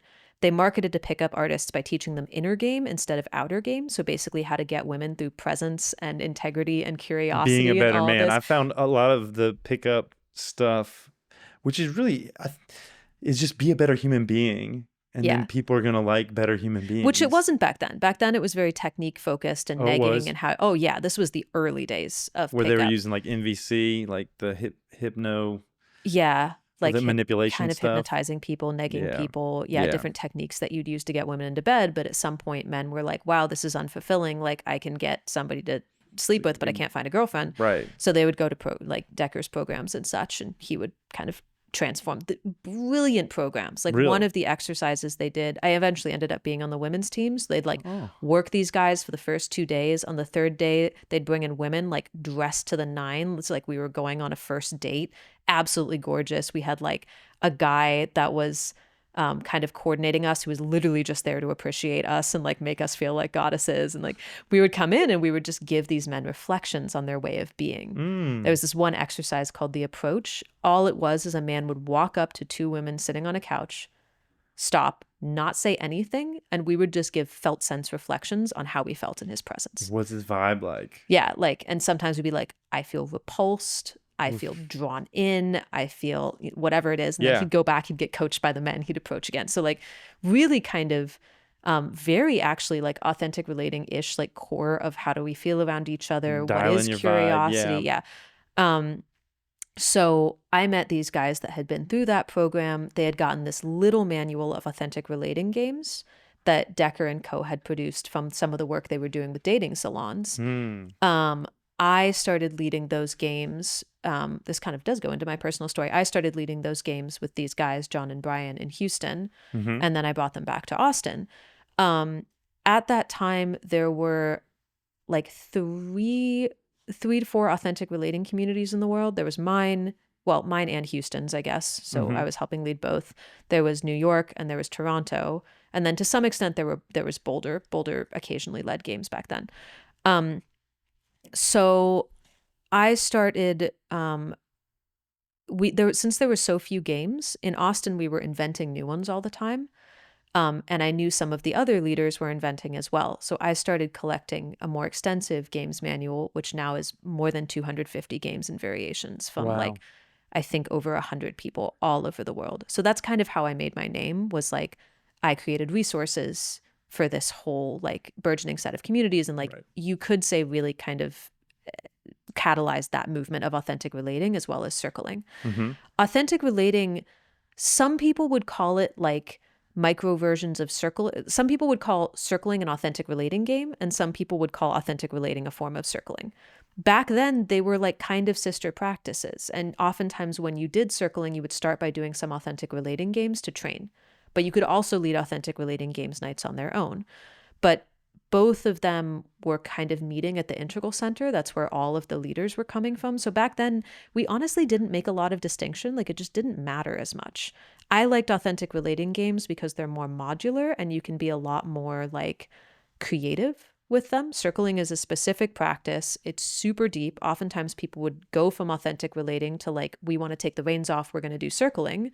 But authentic relating in some ways can be a better place to start because you're going to get the skills, you're going to build up the tools, you're going to try different things. And it was better for different scenarios. Like it can be hard to go into a company and be like, okay, we're going to circle. But it's easier to go in and be like, okay, we're going to do like a series of authentic relating games to learn communication I could skills see or that. feedback or whatever. And then Yeah. you can work up to circling because that's like, let's just be in presence together and curiosity and receptiveness and awareness. Yeah.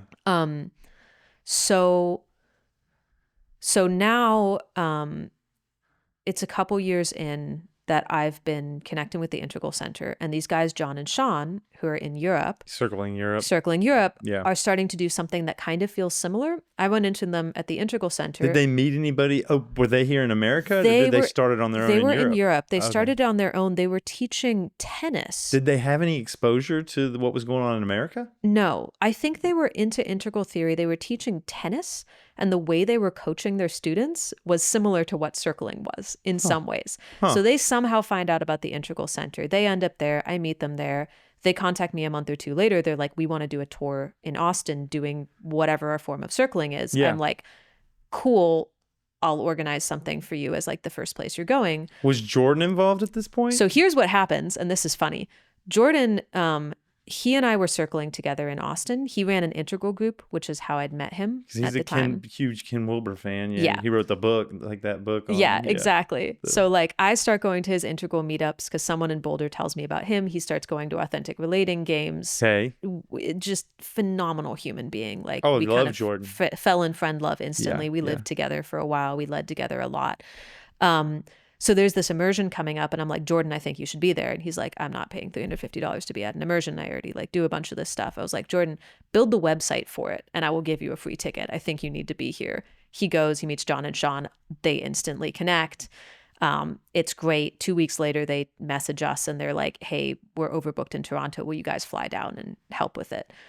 So that was kind of our kickoff. Jordan and I start leading immersions together in this little bit more of circling Europe style.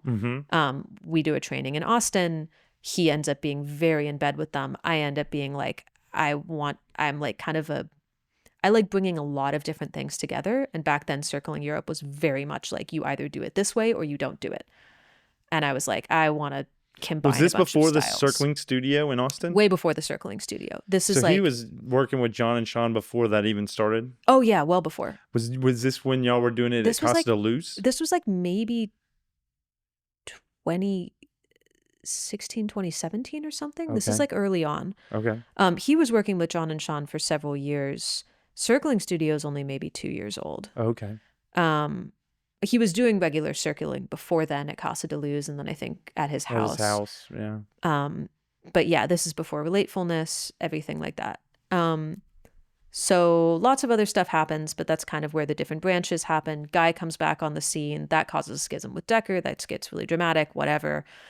Decker steps out of the scene. He kind of gets run out of Boulder on a rail because of a couple things. Integral circling kind of dies with him. The Integral Center also Jeff Salzman ends up selling it.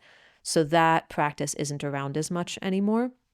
Although out of the Integral Center closing comes Authentic Relating International, who also does authentic relating trainings. They kind of become the other big authentic relating organization. They do way more trainings than us now. And they also do way more specific, like authentic relating skills trainings. We focus more on facilitation and conflict these days. Some basic authentic relating for sure, but like kind of specialized.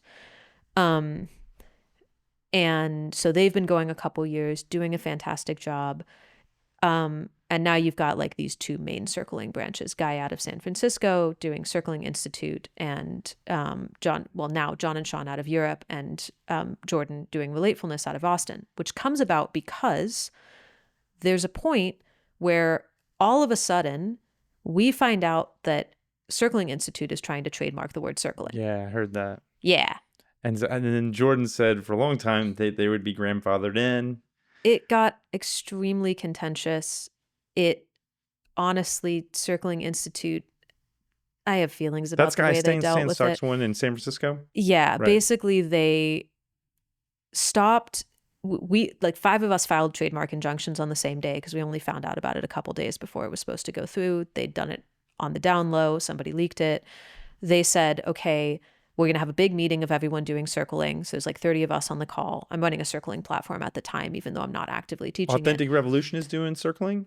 We ran a platform platform called Connect, where there was circling every day. Okay. Which actually beautifully, after Connect closed, there's an offshoot that's continued doing that same morning circle every single morning for years now. Cool. It's yeah. like run for something like 2,000 consecutive days at this point. It's cool. just beautiful.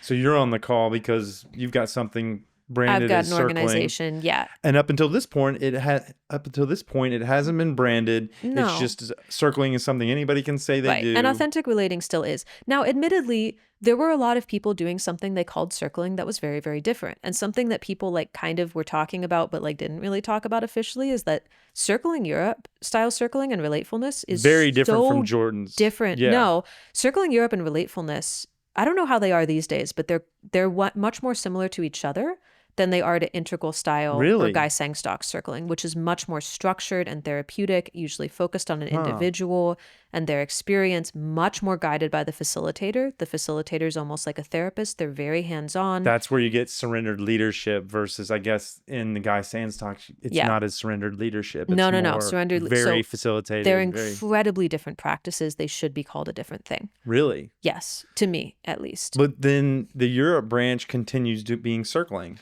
So this is one of the things, is like, I think that one of the reasons circling was getting so confused is you just had people that were trained in these different schools and you never really knew what you were going to get. Yeah. And we would have people, when did Jordan's thing for a long, long time, and you'd have people that would come from different practices and say like, this isn't even circling. And we'd be like, exactly. well, because it's so different, yeah. right? So it is still very confusing. But Guy's organization kind of used that as a reason to go, this thing needs more oversight, which maybe they weren't wrong about. The way they went about it was just like, talk to the other people that are already doing this practice before you decide to trademark it, because you have to enforce a trademark for it to be legal.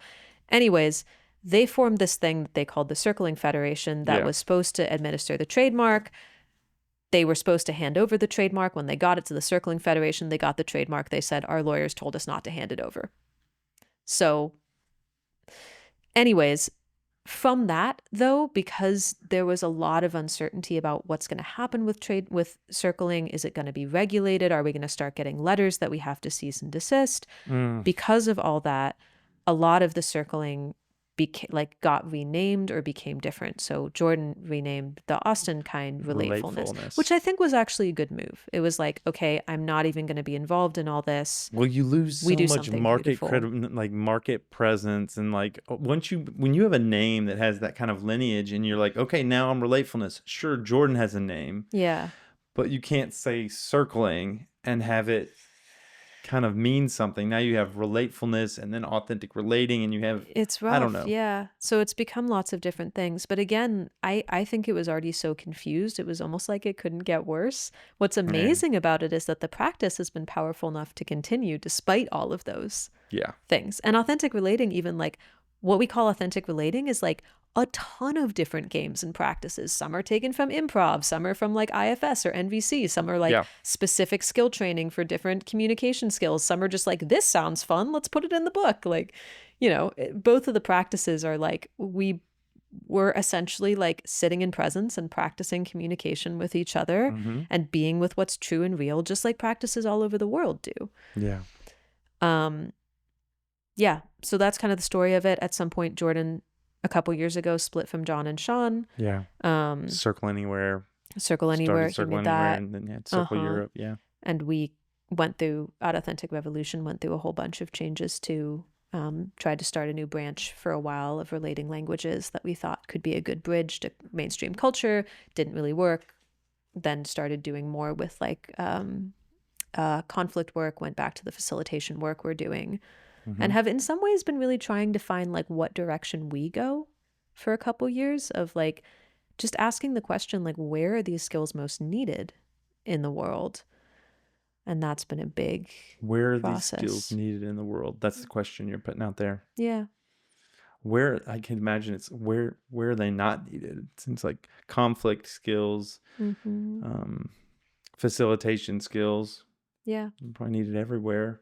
It's just where do you have an appetite for them? Where are people really wanting them? Right. Are they better to teach in companies and government and independent organizations Probably and more taught as lucrative those in skills? companies. Right. Well, that's part of the problem too, is like so many of our programs are, um, they just don't make much money because we want to make them pretty universally accessible. Yeah. We're working with people in different countries that have different exchange rates.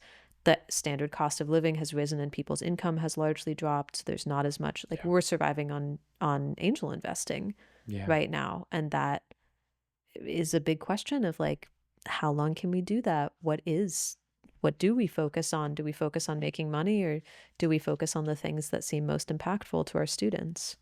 Mm. It's a big question we're It's facing. tightrope. Yeah, exactly.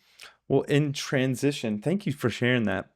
That's Hmm. really cool. Yeah. I'm sure folks will enjoy having that kind of history because it is, I haven't found it out there. And I think people want to know the history of a lot of this stuff.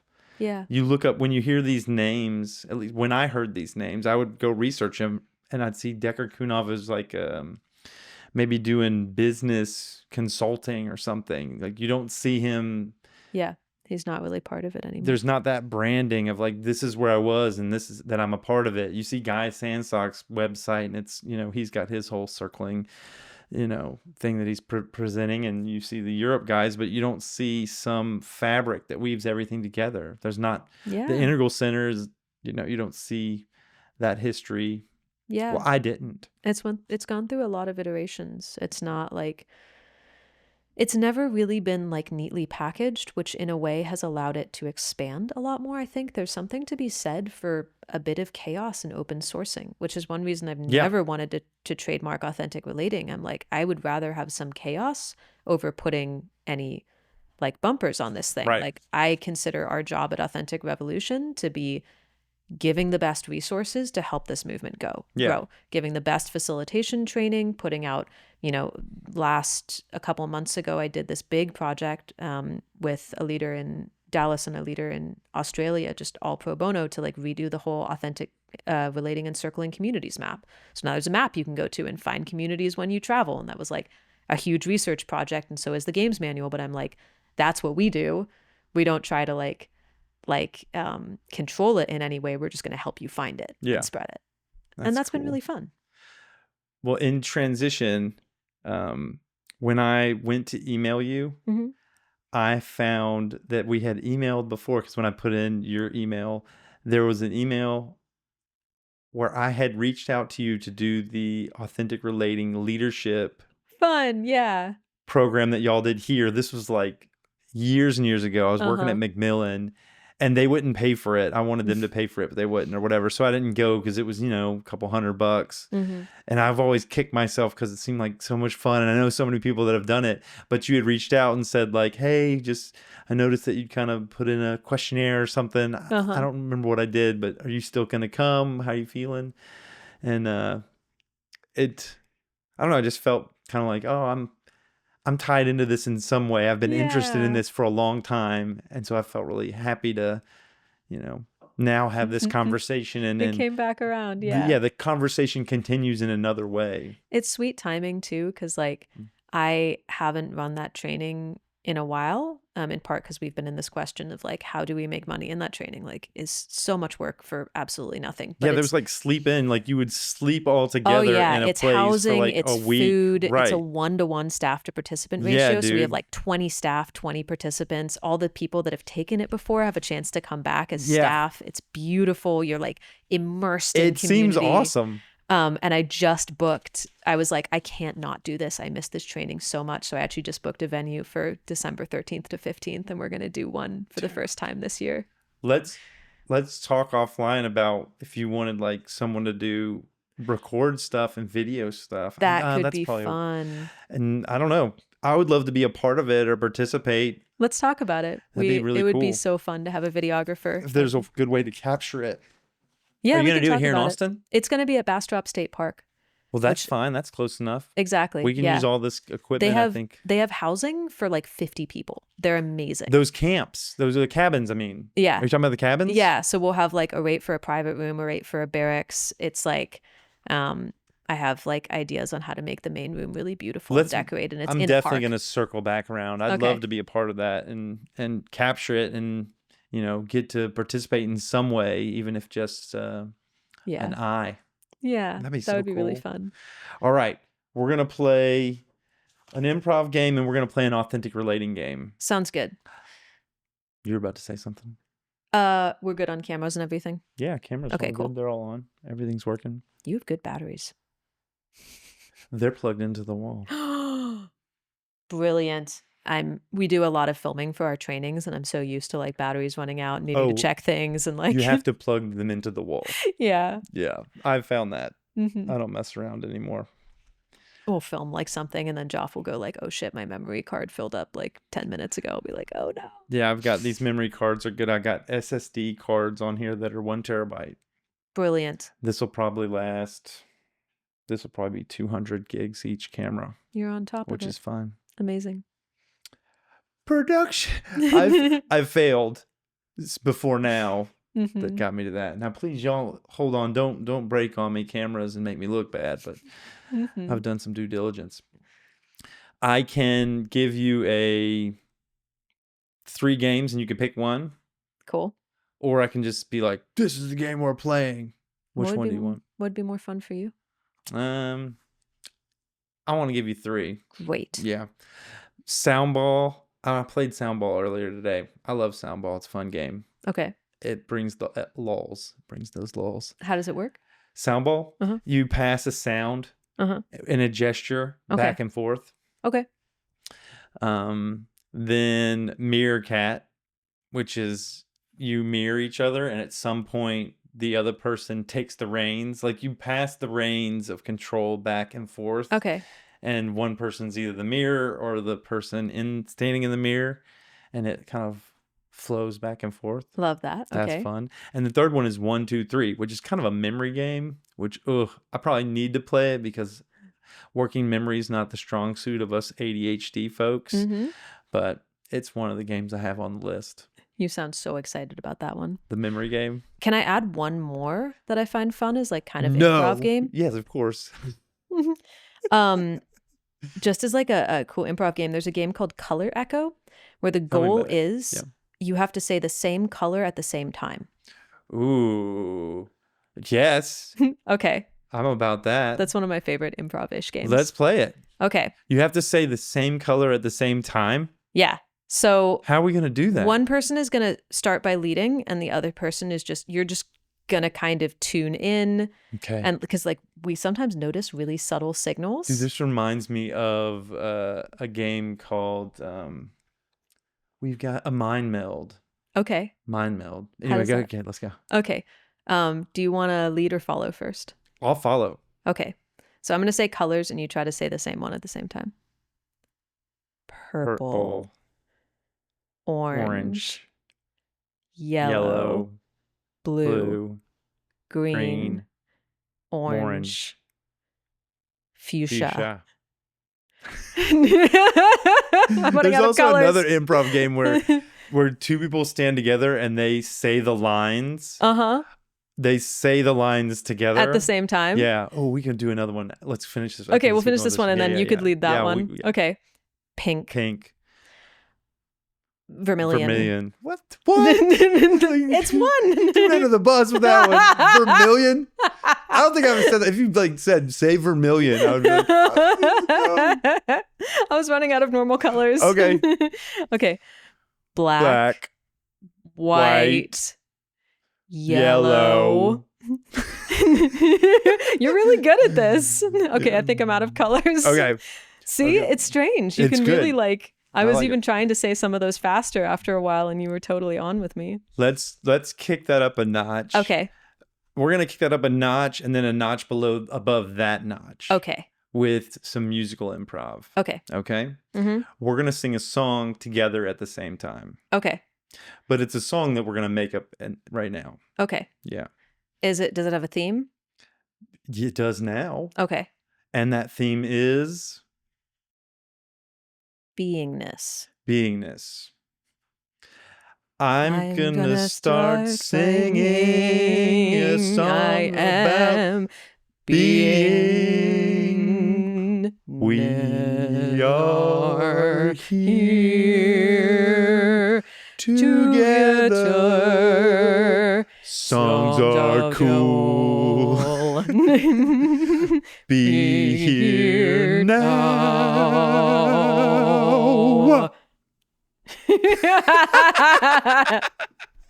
Nice. Yeah. I love musical improv. That's so fun.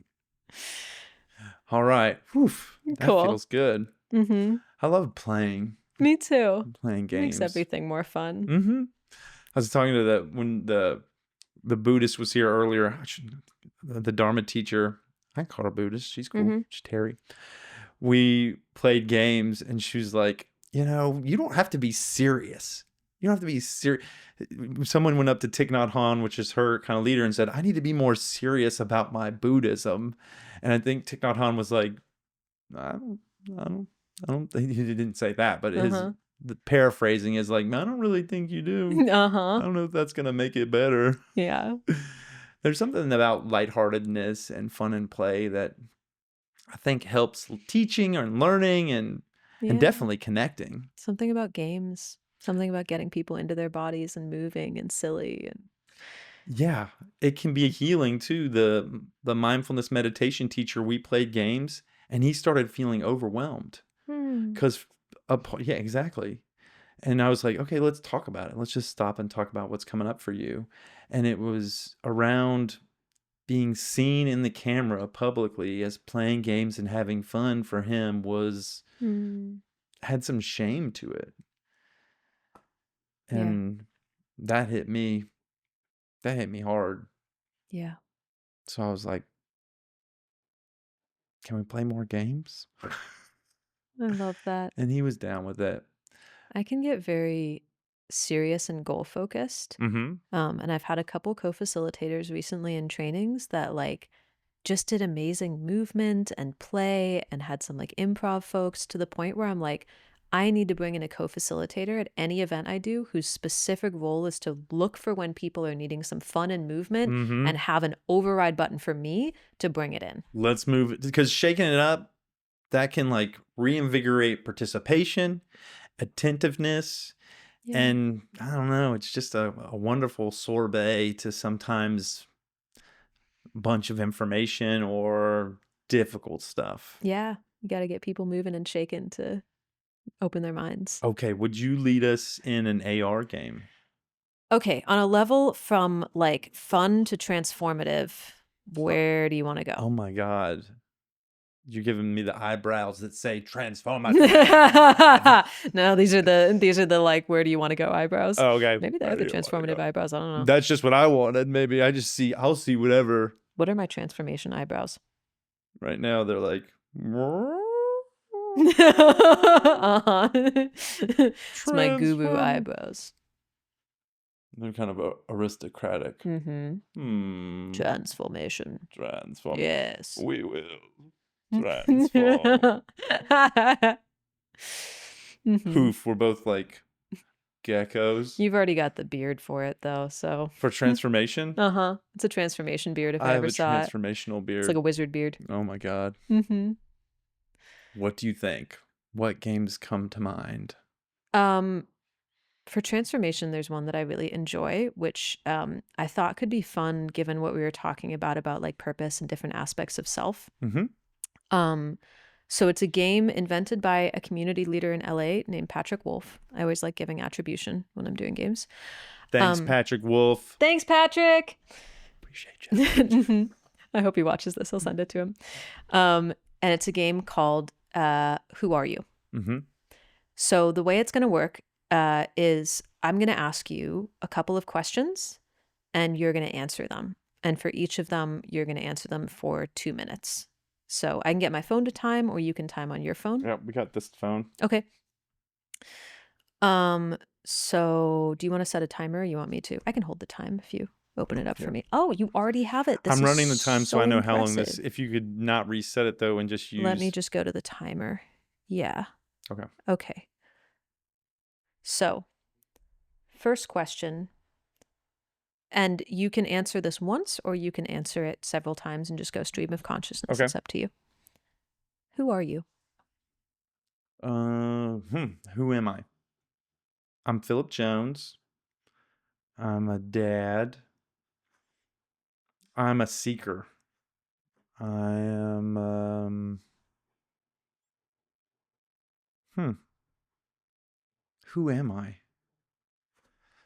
That's a toughie. I I think I'm a human being with a big heart, and maybe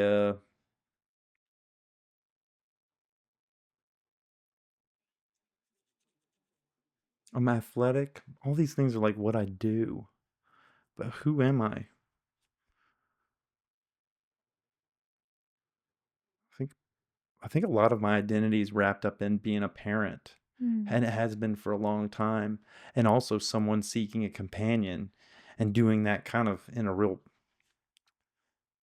haphazardly or sloppy way that and I've kind of jettisoned the looking for a companion at least in an intentional way and focused on purpose and mission and parenting being a part of that. So that's kind of like wrapped into this parenting thing. But I think I'm a person, you know, aligning and developing purpose and mission through this thing we're doing here. And being open to how this could spin off in different ways. Not needing it to be any one way, but being open-minded and like surveying what's going on to where possibility might be and opportunity might be. Yeah. Something like that. Thank you. Yeah. Second question. Oof. Who do you pretend to be? Who do I pretend to be?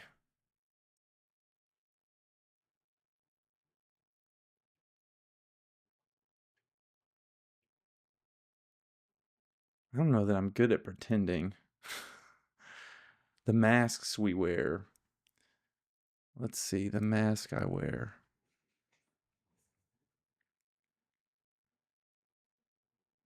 I think, who do I pretend to be? Like, think about the audience. Like, who am I pretending for? When I'm around different people, like when I'm around the guys I rock climb with, I might, in that context, be a little broy than I normally am because I know that's the language that they speak. So that's a mask I wear there of like talking about my genitalia more than I normally would, or kind of, you know, having this kind of homoerotic, like bro back and forth thing. That happens there. In different areas, I pretend to be different things. But it's because I want to have fun and play with people in their language, in what I think is their language. So it's kind of like that grab assy type of thing. So I like play around there and that. Sometimes when I'm like walking the dogs and I like say hi to people, I'm like overly nice, like this super nice, like, hey, how you doing? Like this, like probably exaggerated nice guy thing. Which I like to think I'm a nice guy, but sometimes I think, wow, am I that nice of a guy? Seems a little bit much. um, I Anything to your kids? to my kiddos. I think I'm a pretend to be. What do I pretend to be to my kiddos? That's a good question.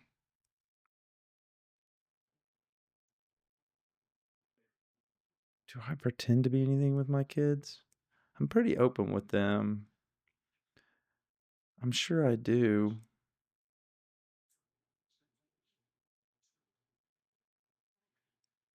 That's a head scratcher. I love that you have to ask. Hmm. Okay. So the last one you ask me, Hmm. which is, who do you think I am? Who do you think I am? Mm-hmm. I think you are somebody who um, really values self work and reflection, not just from one angle, but from many. Uh, and that, as you've said in the past, it was like almost in a grasping for who you are. And now it seems like almost like a defining yourself within and against, like triangulating who you are amongst a whole bunch of different reflections and feeling like you have a pretty good sense of it. Um, I think you're someone that, like, while you question your purpose, have a fairly good sense of yourself and your values. Um, I think you are uh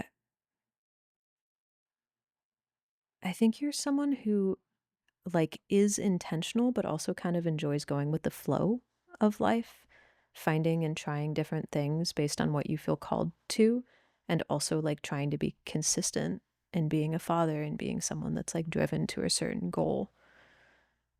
And I imagine maybe those things are sometimes in paradox. Um, I think you're a dedicated father. From the little I saw earlier, I think you're trying to teach your kids a form of like emotional communication and awareness that you've found yourself. I think you're someone that when you decide to be something, you put a lot of thought and work into it and go about learning it, and are not afraid of the work that it takes to learn it. Um, I think you're someone who defines yourself partly but not fully by the labels that you have, like ADHD. And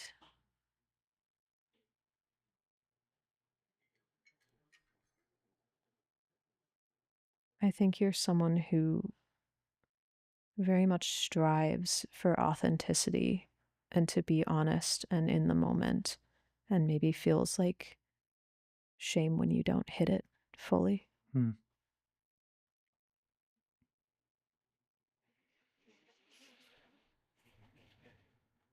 Thanks. Yeah, thank you. Hmm. Your turn. Oh gosh, I have to go too. You get to go. Okay. Do you know the questions? Who are you? Okay. Um, I am a facilitator and a teacher. I am a huge nerd who reads research papers on the regular for fun. I am a writer. Um, I am somebody who's constantly seeking for truth to an almost pathological degree, where I can't like quite settle on any reality because there are so many that could be true. Um, I am seeking community, but not 100% sure what it looks like. Um, I am uh, a boulderer. Um, Someone who lives very much in the physicality of my body and goes a little bit crazy if I can't express it. I'm a lover of cats and of very certain dogs. um, I am more of a heady than a somatic or emotional person. I really rely on my brain as a sense of like identity. And I am the child of two extremely intelligent people who overall did quite a good job as parents, whether or not they think they did. Mhm. Mm. I am uncertain if I have more time left. You would hear the ding if you didn't have more Ah, got it. time. Okay. That's why I just put it down. I was like, "Why am I looking at it? It Okay. dings." I am mm, I am a poet in my soul. Okay. Who do you pretend to be? I pretend to be someone who is like confident and knowledgeable, even while I'm still quite uncertain about my own path. I pretend to be high status. Um, I pretend to be a community leader. I pretend to be socially confident. Sometimes I pretend to be more vulnerable than I'm actually feeling. Like I pretend things are vulnerable when they actually don't fully feel that way to me. Um, I pretend to be disaffected by my dad's death. Something up to me a lot lately. Um, I pretend to be certain about my gender. Um,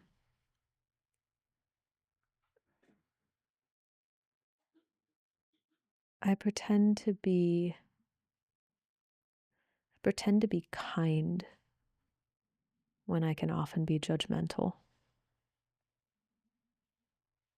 And I pretend to be relaxed when often I'm tense.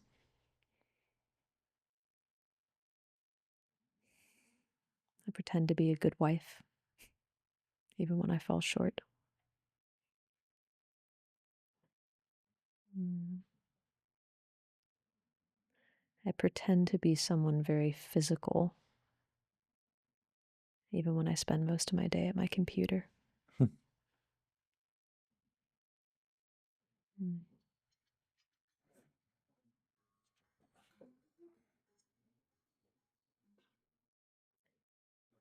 Who do you think I am? Yeah.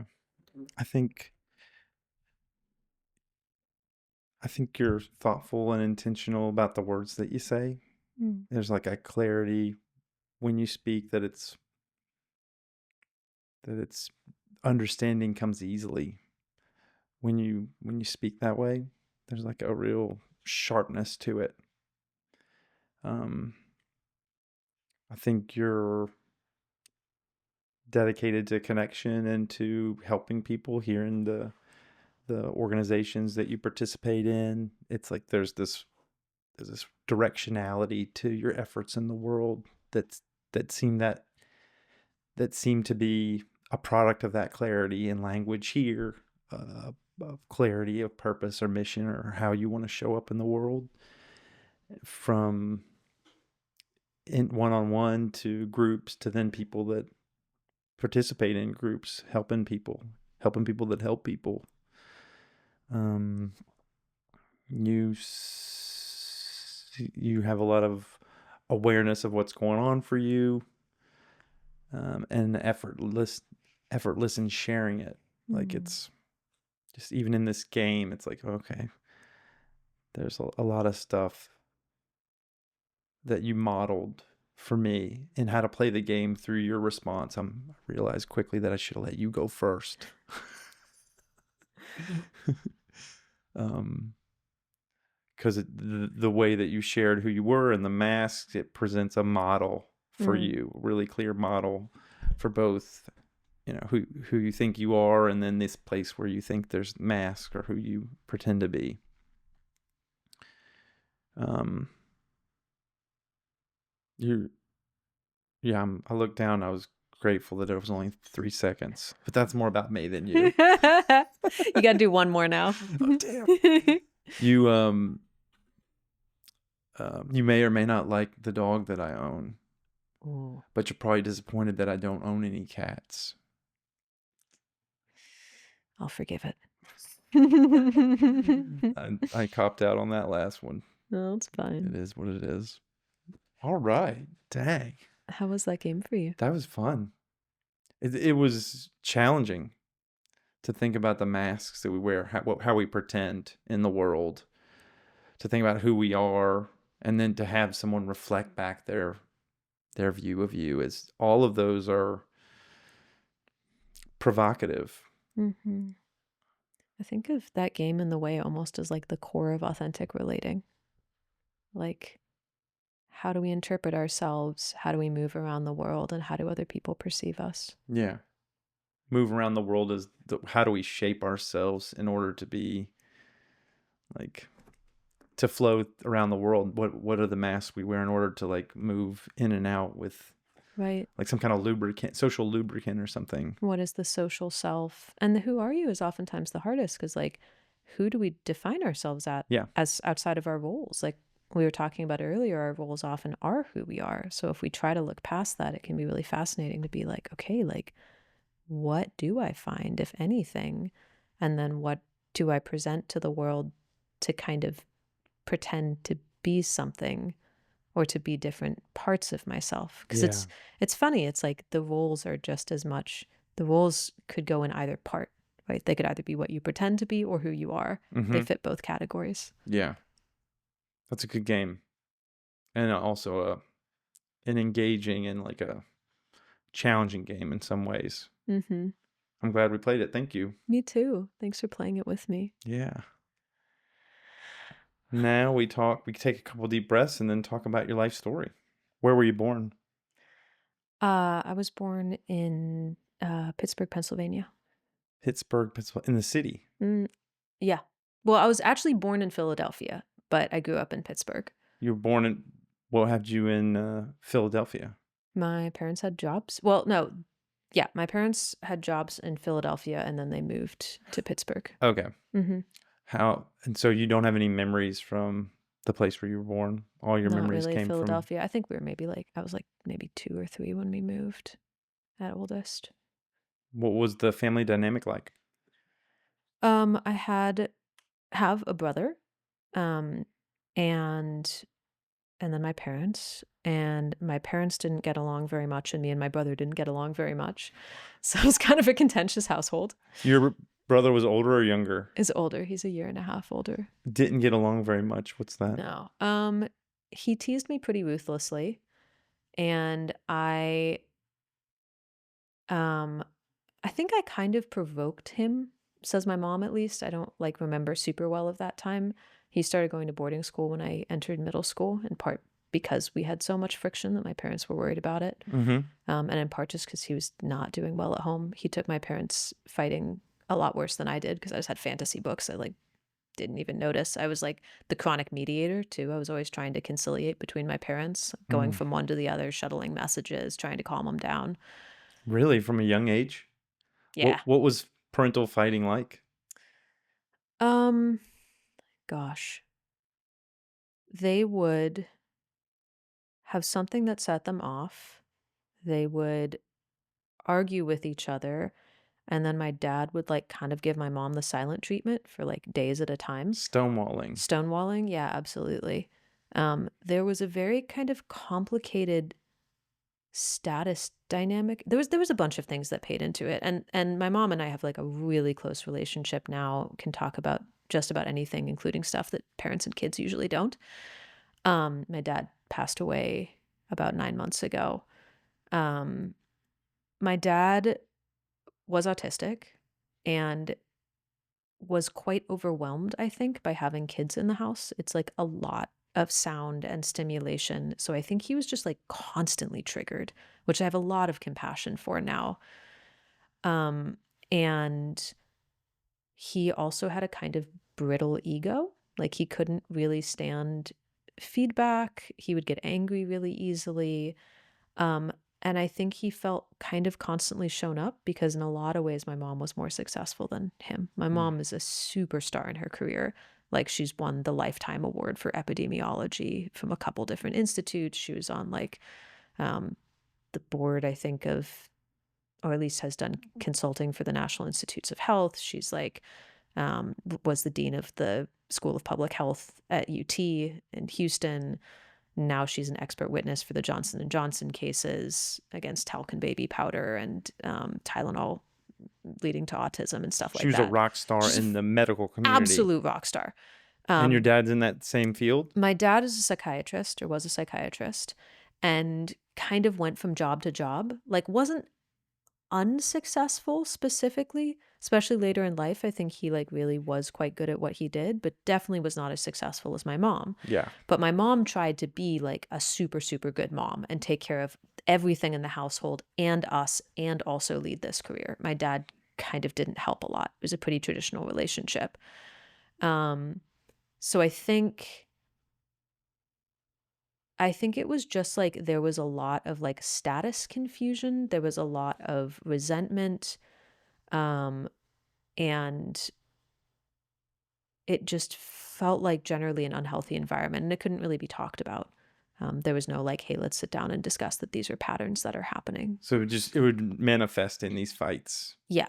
But what was underlying it was some of this status stuff I and think maybe there was a lot some of dynamics. resentment or some jealousy or envy or Probably, yeah. I think that was part of it, yeah. And maybe being the man and wanting to be the primary breadwinner. Like that was back in the day where maybe if a woman made more money than the man, it could have had some kind of I think so, yeah. And thorn in their paw. I have a sense that that was partially feeding into it, that my dad just felt like emasculated in some ways. Like he had a big thing around disrespect. Like he'd constantly tell us that we were being disrespectful, even for things that like interrupting was hugely disrespectful for him. And it's like, interrupting is kind of normal in conversational turn taking, but for him it was just like a no-go, and he had very clear views on reality, and you couldn't really shake them. They were truth. And so a lot of arguing, like family trips would just be a disaster. Me and my brother would fight like cats and dogs. My parents would fight. Everyone would fight with each other. Um, but they tried their best to also find ways to love us. Like my mom was quite affectionate. They were both really supportive of our schooling. They gave us all our basic needs. My dad and I connected in a lot of really special ways intellectually. He taught me binary when I was quite young. We wrote poems to each other from the time I was like 13 years old until just a couple years ago. I've got like hundreds and hundreds of poems that we wrote to each other. Really? Yeah. I actually, when he died, I put out like a little informal book of poetry that we'd written to each other. Nice. We read them to him when he was dying. Did your parents get divorced? They eventually did, several years after we moved out of the house. Actually, it was a funny story. I took my mom to Burning Man. She came back. She decided to divorce my dad. Yeah. And strangely, getting divorced was the catalyst for them changing their relationship. My dad saw a bunch of ways that he'd been letting his anger rule. He realized how important my mom was to him. Like, he didn't have friends at all, basically. I think when he died, he had one friend that he talked to once a week on the phone. My mom was his everything. So he really changed the way he was interacting. And for the first time, the two of them really started looking at and talking about their relationship, which I like to think that like teaching them authentic relating and being around them in it maybe had some effect on. My dad actually went through a bunch of our trainings. Really? They showed up at some of our retreats. No way. Your folks did? Yeah. God, there was such a funny moment, and I'm always going to get these wrong because I get these two confused with each other. But they came to an authentic relating retreat, so like big room full of like 60 people. I wasn't facilitating the opening circle. My parents are sitting like just to the left of the facilitators, sitting together, and facilitator, one of them is like, the first one is like, okay, we're going to go around. Everyone is going to say their name and their pronouns, and where they're from. I think mom raises her hand, or dad, I can't remember which, and goes, can you explain what a pronoun is? So the facilitator does the whole explanation of what a pronoun is and the difference between like pronouns that you were assigned at birth and pronouns that you choose. Cool. So first facilitator goes, says, I'm so-and-so, here are my pronouns. Second facilitator goes, so-and-so, here are my pronouns. Dad, David Ness, XY. Mom, Roberta Ness, XX. Like they just named their chromosomes. And they totally understood the prompt. I might have gotten those They were chromosomes being a little switched. snarky. Yeah, absolutely. So, and I probably am forgetting which chromosome is which, 50-50 chance I get that wrong every time. But yeah, they were totally being snarky, and they were just like, so they had this like vast intellectual humor, and that's really where they connected, is they were intellectual best friends. Yeah. So after they got divorced, my dad really changed. My mom kind of also started looking at their dynamic, realized where she'd contributed. They became closer than they'd ever been in their marriage. Really? For the last like 10 years of their life together, they were like this. They were peas in a pod. They spent most of their time together. When my dad Oh. started developing dementia, my mom took care of him. My dad decided to take his own life when the dementia got advanced enough, Mm. instead of like losing his mind slowly, which is incredibly brave, I think. And we Mhm. were with him the whole time. He stopped eating and drinking, which is the only legal way you can do it in Texas, which Yeah. sucks. But my mom now started a whole foundation to help people make end of life choices. She could talk to a good friend of mine who's been advocating for that. Just recently went on Dr. Phil and has been kind of out in the media because his daughter Really?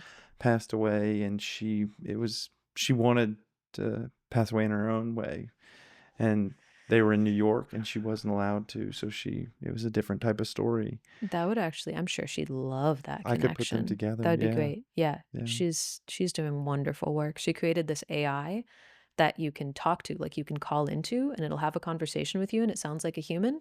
And at the end of it, it will send you a legal living will document that you can share for your end of life wishes. Wow.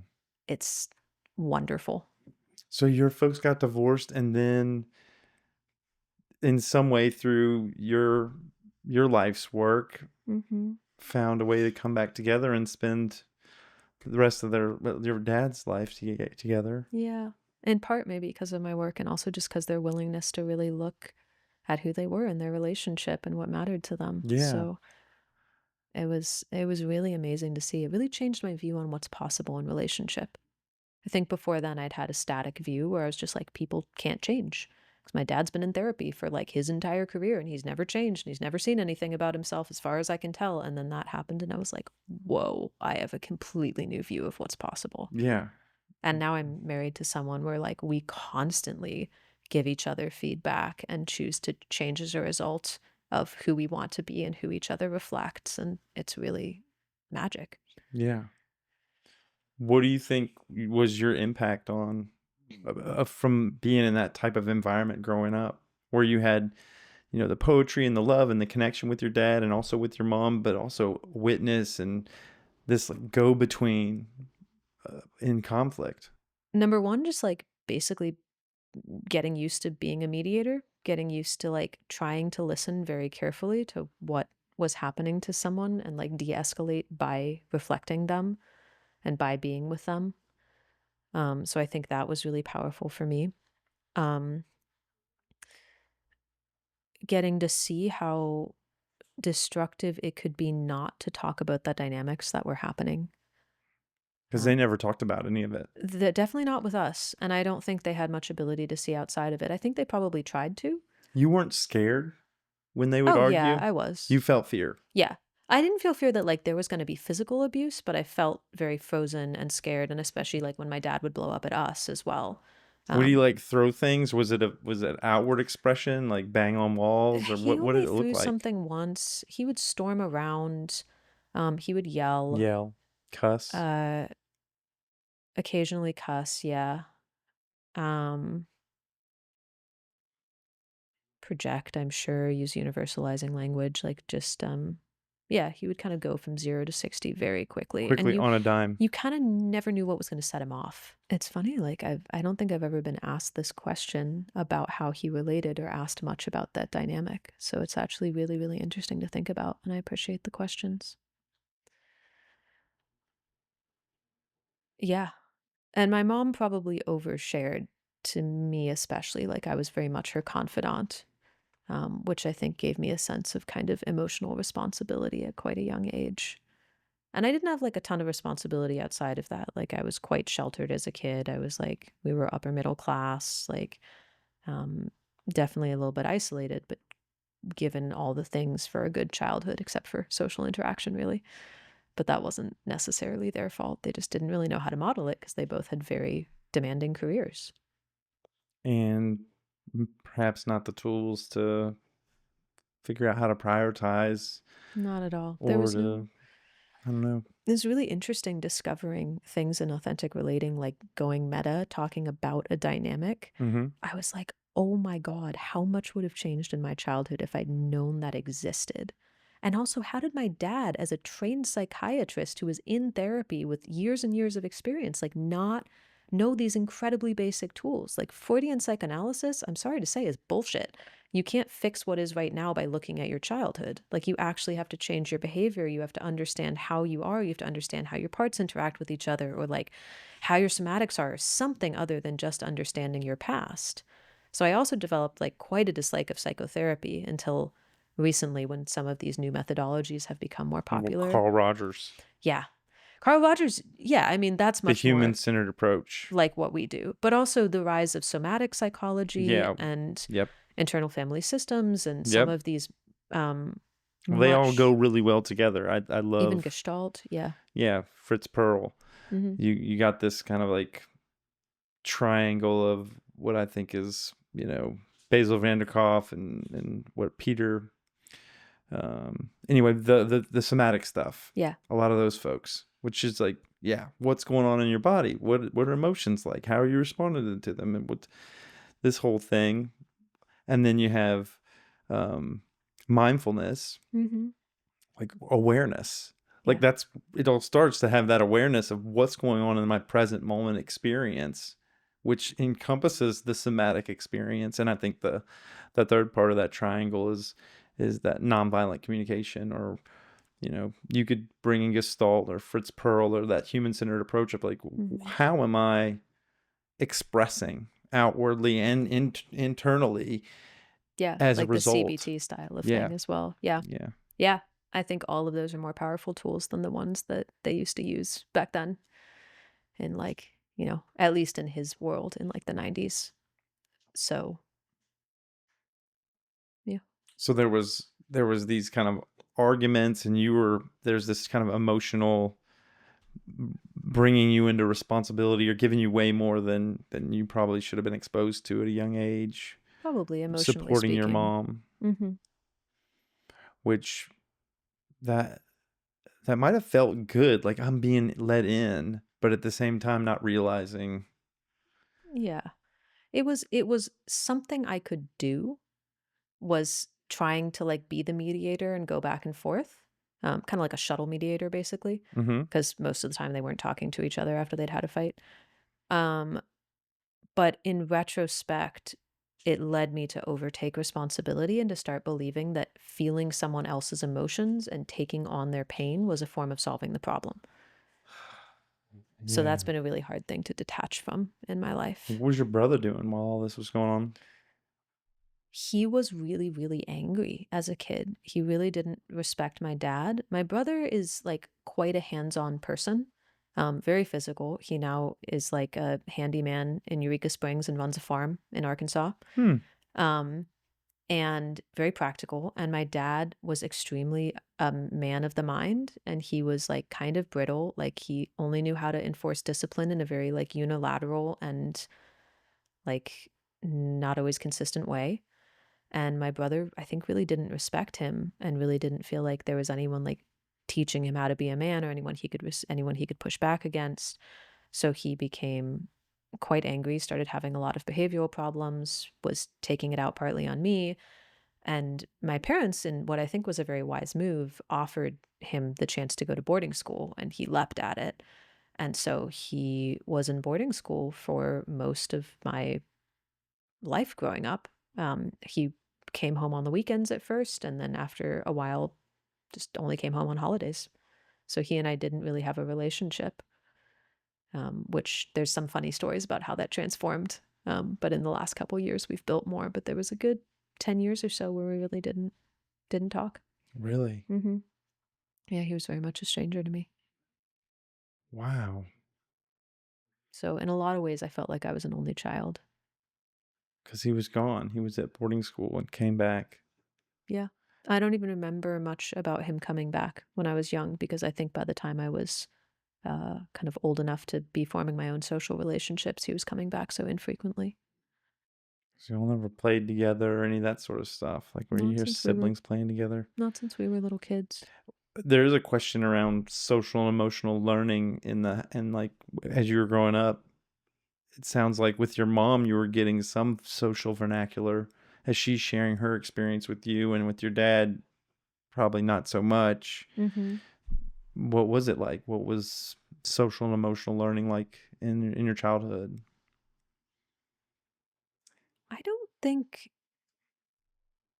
there was a ton from my parents. In school, I was like always in the gifted programs, but I really didn't. My friends were all in some ways mentally or physically retarded. Like, I didn't know how to connect with people normally. Like, at recess, I would find a tiny, like, crevice where the door met the wall, and I would just read the entire time. Like, I didn't expect to be included in games, or I would literally go down the hill and dig coal out of the ground because the school was where a coal mine used to be. Like, Hmm. that was the level of social capacity that I had. No joke. Um, I was, like, teased by the other kids when I was in elementary school. I would help people with their homework, but that was, like, kind of about the extent, and then I would go home and, like, wander in the woods around the ravine and read at my house. Um, so I when I was in middle school, my parents transferred me to this all-girls private school, and that was the first time that I made friends that were, like, not severely retarded in some way. Not that, like, it's bad to be retarded, it was just, like, not a good way to learn social skills because they interacted very differently and were, like, somewhat more volatile. Mm-hmm. Um, and I made some friends there, which was wonderful. Like, learned a lot about connection from them. They had their own issues with their families and gender and sexuality and such, but they were more normal for sure. Mm-hmm. And when I was in my junior year of high school, I chose to go on an exchange to live in Italy. And that was probably the thing that was most socially transformative to me. That's like really where I transformed and grew up because I had way more responsibility. I wasn't as isolated. I was placed with a host family. I barely spoke Italian. Nobody around me spoke English. So I had to learn the language very quickly. Yeah. I was in a school that spoke no English. Whoa. It was intense, man. I had one semester of a college course in Italian that I'd taken under my belt. That was it. So I learned very Sink quickly, or swim. very much so. Um, and my first host family wasn't really a fit. They'd kind of taken me on when no one else could, but they didn't really have a lot of space for me. But also, my host mom tried really, really hard to welcome me. But also, it was a lot more responsibility. It was a lot more novelty than anything I'd done before. So I really had to teach myself to say yes to any social opportunity that came my way because there were so few of them. Mm. My class didn't really accept me or want me around. In Italy, the teachers change rooms, but the students don't.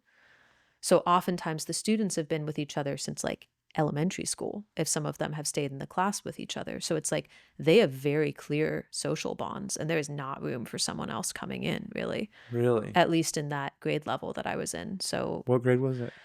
I was a junior, so it was like third year for them. Mm-hmm. Um, I did end up finding a karate class that I took, and I made some friends there. So I eventually started making social connections. I eventually got transferred to a host family that kind of had more space for me.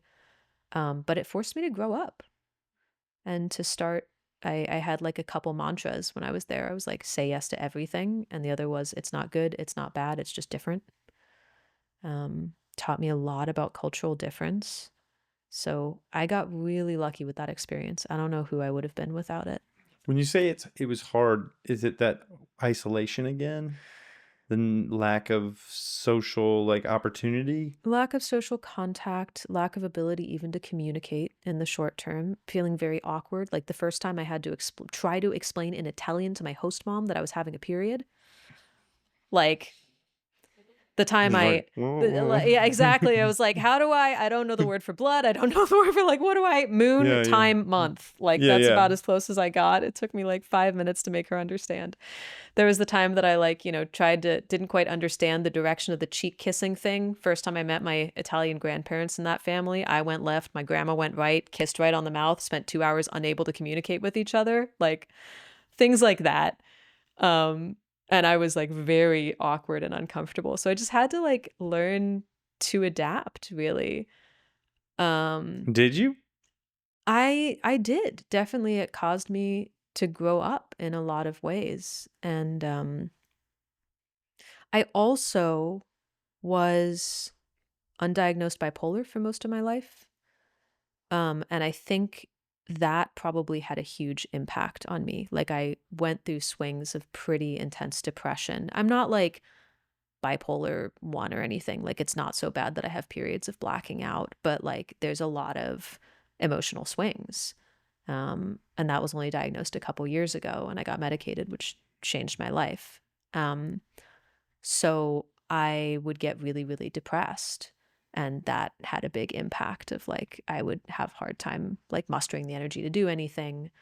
Um, and that, and it was hard that first half year in Italy, especially because I'd been so sheltered and had my needs provided for and been so close to my parents. Like my mom and I were best friends in a way. And so I really struggled.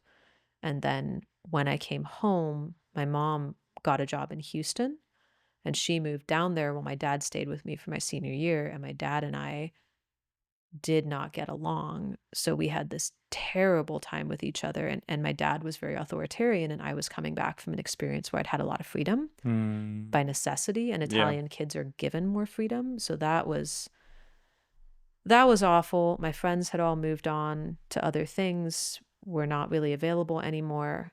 Um, were having their own troubles. And I said, like, one of the ways I acted out was I semi intentionally screwed up all of my college entrance essays. And so I ended up at the school that my parents had forced me to apply to, which was UT Austin, because my mom knew she could get me in because she worked within the system. Mhm. It was supposed to be a fallback. I was not supposed to stay in Austin. I was supposed to go to a tiny liberal arts college in the Northeast. It's where everyone from my school went. Yeah. Uh, but when I got to Austin, it was the first time I'd really been socially exposed and free. And I was like, oh my God, there's a whole world out there. And it just opened me to a lot of possibility. And so I ended up staying. That's where you started all this Hmm. all the stuff that you got into was here in Austin. Yeah. What'd you study? So I became a humanities major.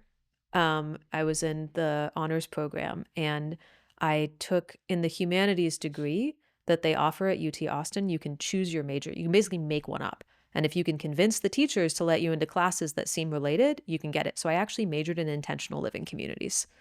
Intentional co-ops. Yeah, co-ops, communes, You co-housing. I majored in majored in them. co-ops? I majored in co-ops.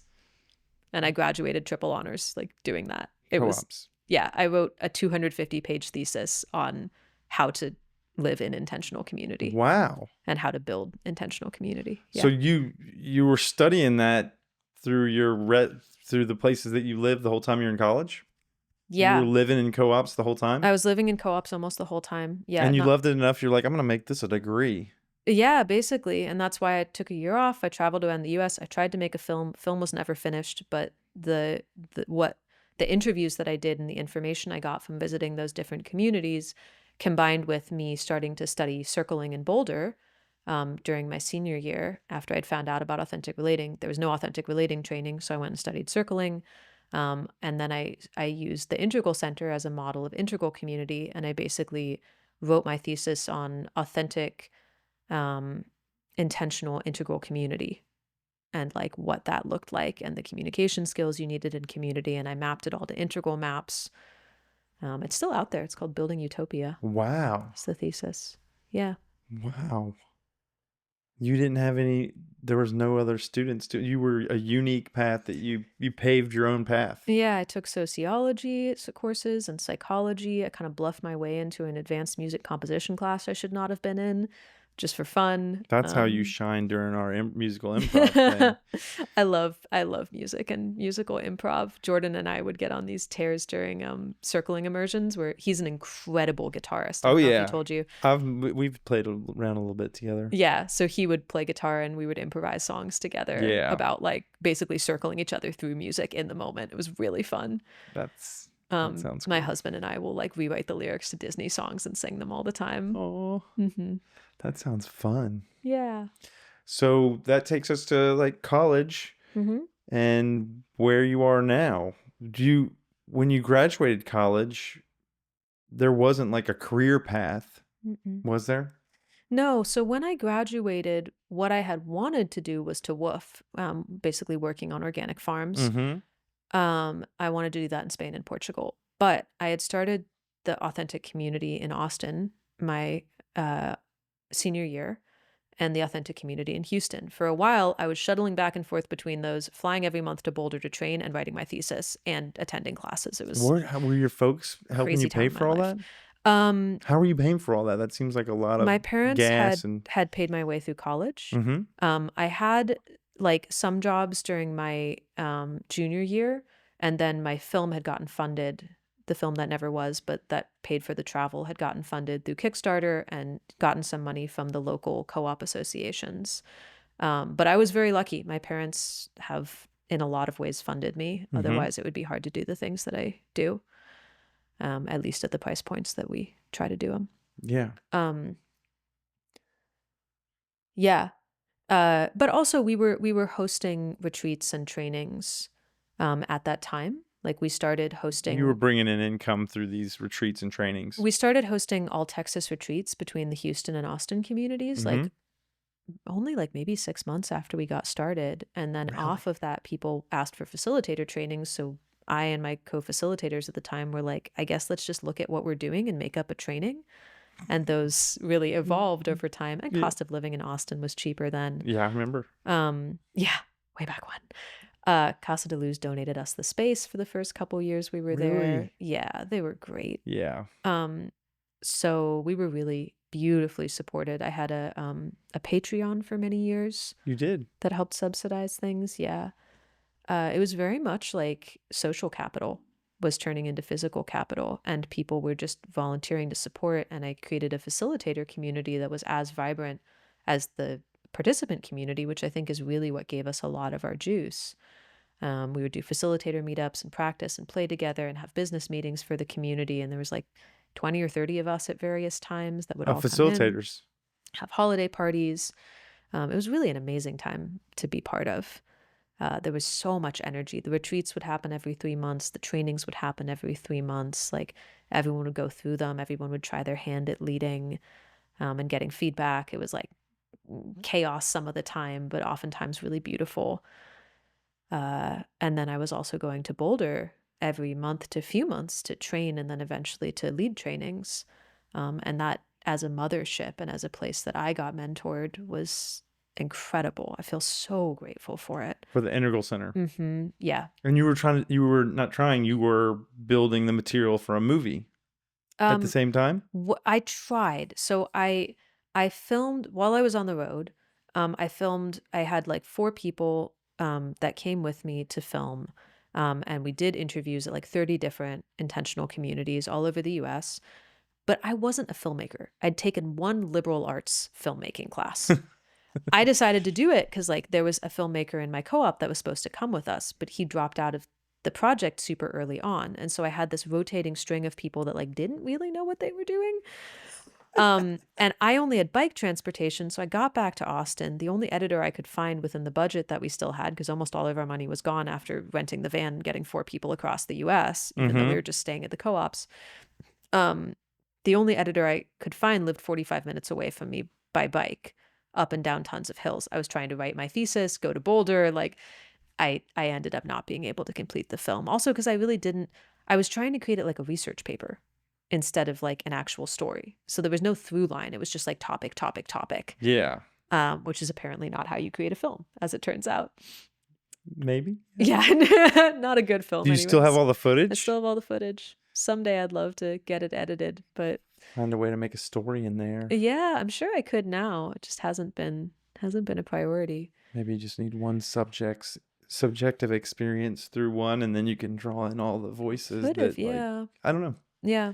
It's still all there, and it was a fascinating project, and I used all of that material in my thesis, but the film never ended up happening. Materialize. Mhm. But going to the integral theory was really a powerful experience for you. Mhm. Being you were a facilitator, that was you got certified as a facilitator through that experience, I got or certified in circling, yeah, through the Integral Center. There was okay. no certification in authentic relating, so we kind of developed our own. Uh, yeah. But I got certified as a circler through them, and then later on through Circling Europe. And then pretty quickly they started bringing me on to help assist with and then lead trainings. Because Austin was the biggest community then. They were It all like, was. what is this random thing that this girl who's like, and I was 20 when I started. So like, they were like, what is this early 20s human doing down in Texas? Like, That's what? bringing so many people together. Yeah. And started like bringing them to the Integral Center as well, and like doing these retreats and doing these trainings that were like, didn't kind of know what to make of me, but Did you tap wanted me into involved. UT, or what was it? Was it UT It students? was the co-ops and it was ecstatic dance. And it was the acro yoga communities that I was part of. I was hyper social in those days. So I was going out to things all the time. Those seem all like very fertile ground. Ecstatic dance, it seems like a perfect fit. Yeah. The co-ops, they already are so hyper social, probably folks that there's like a selection bias for that type of living experience that would be hyper social, I would think, Yeah. right? Um, some folks from the Zen Center got involved. I would like date people on OkCupid and I would invite them to games night and they would come and then Oh my like God. we wouldn't date, but they'd stay part of the community. Everyone was Mm. inviting their partners. Everyone new to Austin. It was like, where should I go to meet people? Oh, go to games night. We had a really good way of doing it where ecstatic dance would be in the morning and then in the evening on Sundays we would run games nights so people could just spend their whole day connecting with people. I'd do an announcement at ecstatic dance. I'd like roll to the middle of the room and I'd be like, if you want to learn to connect with your words, like you connect with your body, come to games Was this night. was it when it was out at 183 at the Oh, this was before then even. This okay. was it was on the east side. Like what was then far east side, but is not now. I'm forgetting the name of the place, but they were there for many years. Um, yeah, Yeah. this was, That's like cool. 12 years ago. Hmm. That's really cool. Acro Yoga was still at the Palmer Events Center on a bunch of mats outside, a smallish community. I actually met my husband back then at a circus meetup where I was doing acro yoga and he was spitting fire. Like you, I had a difficult childhood. Well, you didn't say you had a difficult childhood, but Hmm. or did you might have. I assumed Okay. I had Hmm. I had a difficult childhood with a stepdad that sounded a lot like your dad. Hmm. That would kind of was not prepared for all of the sounds and the vibrance and the energy of kids. Or a kid like me, I had a lot of energy and a lot of Yeah. excitement and a lot of like movement and noise making. And he had a temper that would just be like Hmm. hair trigger, and you wouldn't know when it would happen. So there was this almost eggshelly all the time, a lot of Hmm. fear. And when it came to parenting, I didn't have any of the skills. And I think for a long time, I parented in a way that wasn't great for the Hmm. kids or for me. And that was one of the impetus for all of the self-reflection and study and all of this. It wasn't just for making me better relating, it was to make me a better parent so I could give them a better environment. Because goodness, like it took a while for me to realize that my role models had taught me the wrong way to live. Hmm. It was like not, hey, this is the way you live your life. It's like, no, these are all the ways that you don't live your life. These are all the ways that you don't influence people.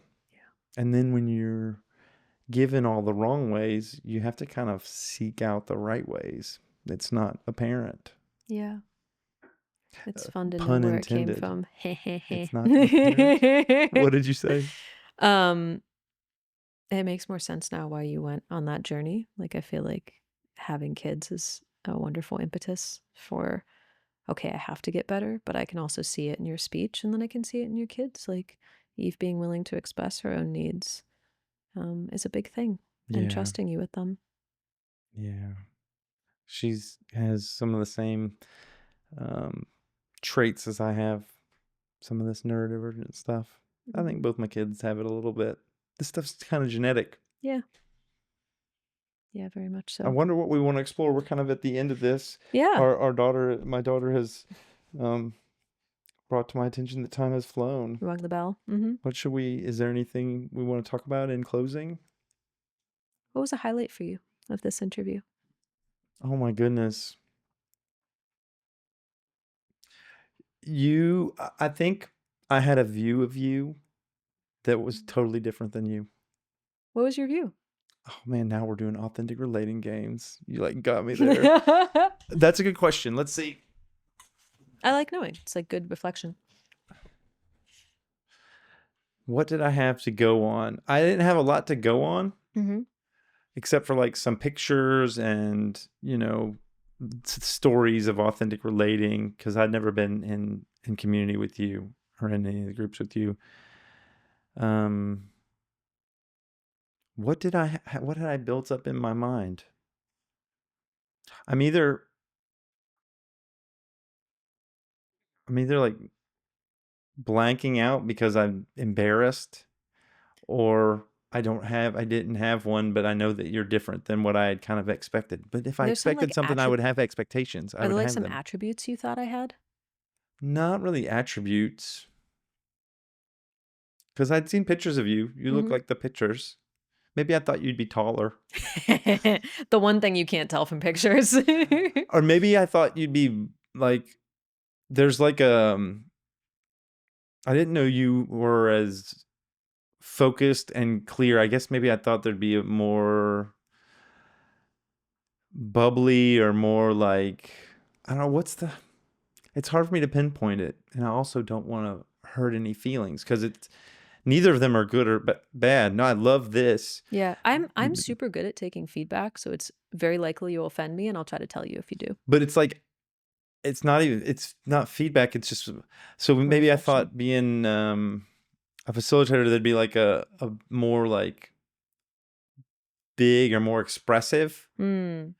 way. And you have a real like calm, it's not as expressive. Maybe I thought you'd be more expressive. Yeah, I've But gotten the feedback. you like have little eruptions of it. Uh-huh. And I really like those. I've gotten the feedback that I'm pretty composed. In front of a room, I can definitely like put more energy on and be playful, Mm-hmm. but I think it's part of the like valuing intellect. Mm-hmm. Um, That makes sense. which sometimes is a plus. It like allows me to like do something different than a lot of other facilitators because it's like even within the authentic relating field, I can be very clear and make lots of models and distinctions, but it has its downsides. It's like not always as charismatic. Mm. So I like the reflection. I appreciate it. Then I didn't know how this was gonna go. I don't ever like I told you you were like I kind of maybe want to plan, and I was like, well, I think I think I had this thought of what to share back when you said that, and what I didn't say to you was, I think that the way you've lived your life every day until we meet has been all the planning you need to have the conversation with me, and Mm, that's really what I'm wanting. Um, but the way this is unfolded from every aspect of it, from the games that you invited and we played, we got that new. I've never done an improv music game with anybody. And so we kind of broke free from some of the games that I always offer, and I'll uh-huh. probably offer those games now. The Good. color game where we try Uh-huh. to say the color at the same time. I'll offer that one. That's a good game. And then, you know, I loved how effortless conversing was. It seemed to be really easy. Yeah, Yeah. me And too. time flew by. What about you? I loved too how much it felt like a conversation and finding connections and just like I don't know. I didn't feel awkward at all. Like we could have been talking at a coffee shop. I would have definitely asked you more questions about you in that case, but there was just a Mm, lot of like moments of connection and even things I want to follow up on with you. mm. Um I felt really I felt touched by, like, the intentionality in what you were asking and, like, the degree of curiosity, and it was really insightful in that last piece, just being able to being invited to consider some things that I hadn't. Um, like the questions you were asking about my childhood, I was like, wow, like I get asked about my backstory often on podcasts, but I never get asked to really think about what that was like and the ways it affected me. So it felt really touching to get to explore a lot of new things in this. I wasn't really regurgitating things I'd said before. Which is one of the rituals of someone that's gonna be an authentic relator. Wasn't that the Uh-huh. first ritual? Yeah. We did it. I always like, say it slightly differently each time, but if you get the same question each time, it like becomes hard to like really access something new. And I felt like you invited me to access new parts of me. Oh, that's cool. That feels Mhm. good to hear. Yeah. I hadn't watched all the podcasts, so I didn't know. You could have been saying all the same stuff and I would have never known. Nope. No, I think this was all new, really. I can't think of many things I'd really said before, which All new is stuff. fun. Yeah, Well, I'll definitely invite you back to continue this conversation in one way, shape, or form. I'd love that. Yeah, it'd be fun. Yeah, I really appreciate your interviewing. Yeah. I like to end with a hug, but not everybody's a hugger, so I uh, am definitely a hugger. okay, well I will cuddle pile you. could we end Yeah, with a hug? I'd love to You end with just a hug. swivel this thing around. Thank you. Thank you. That was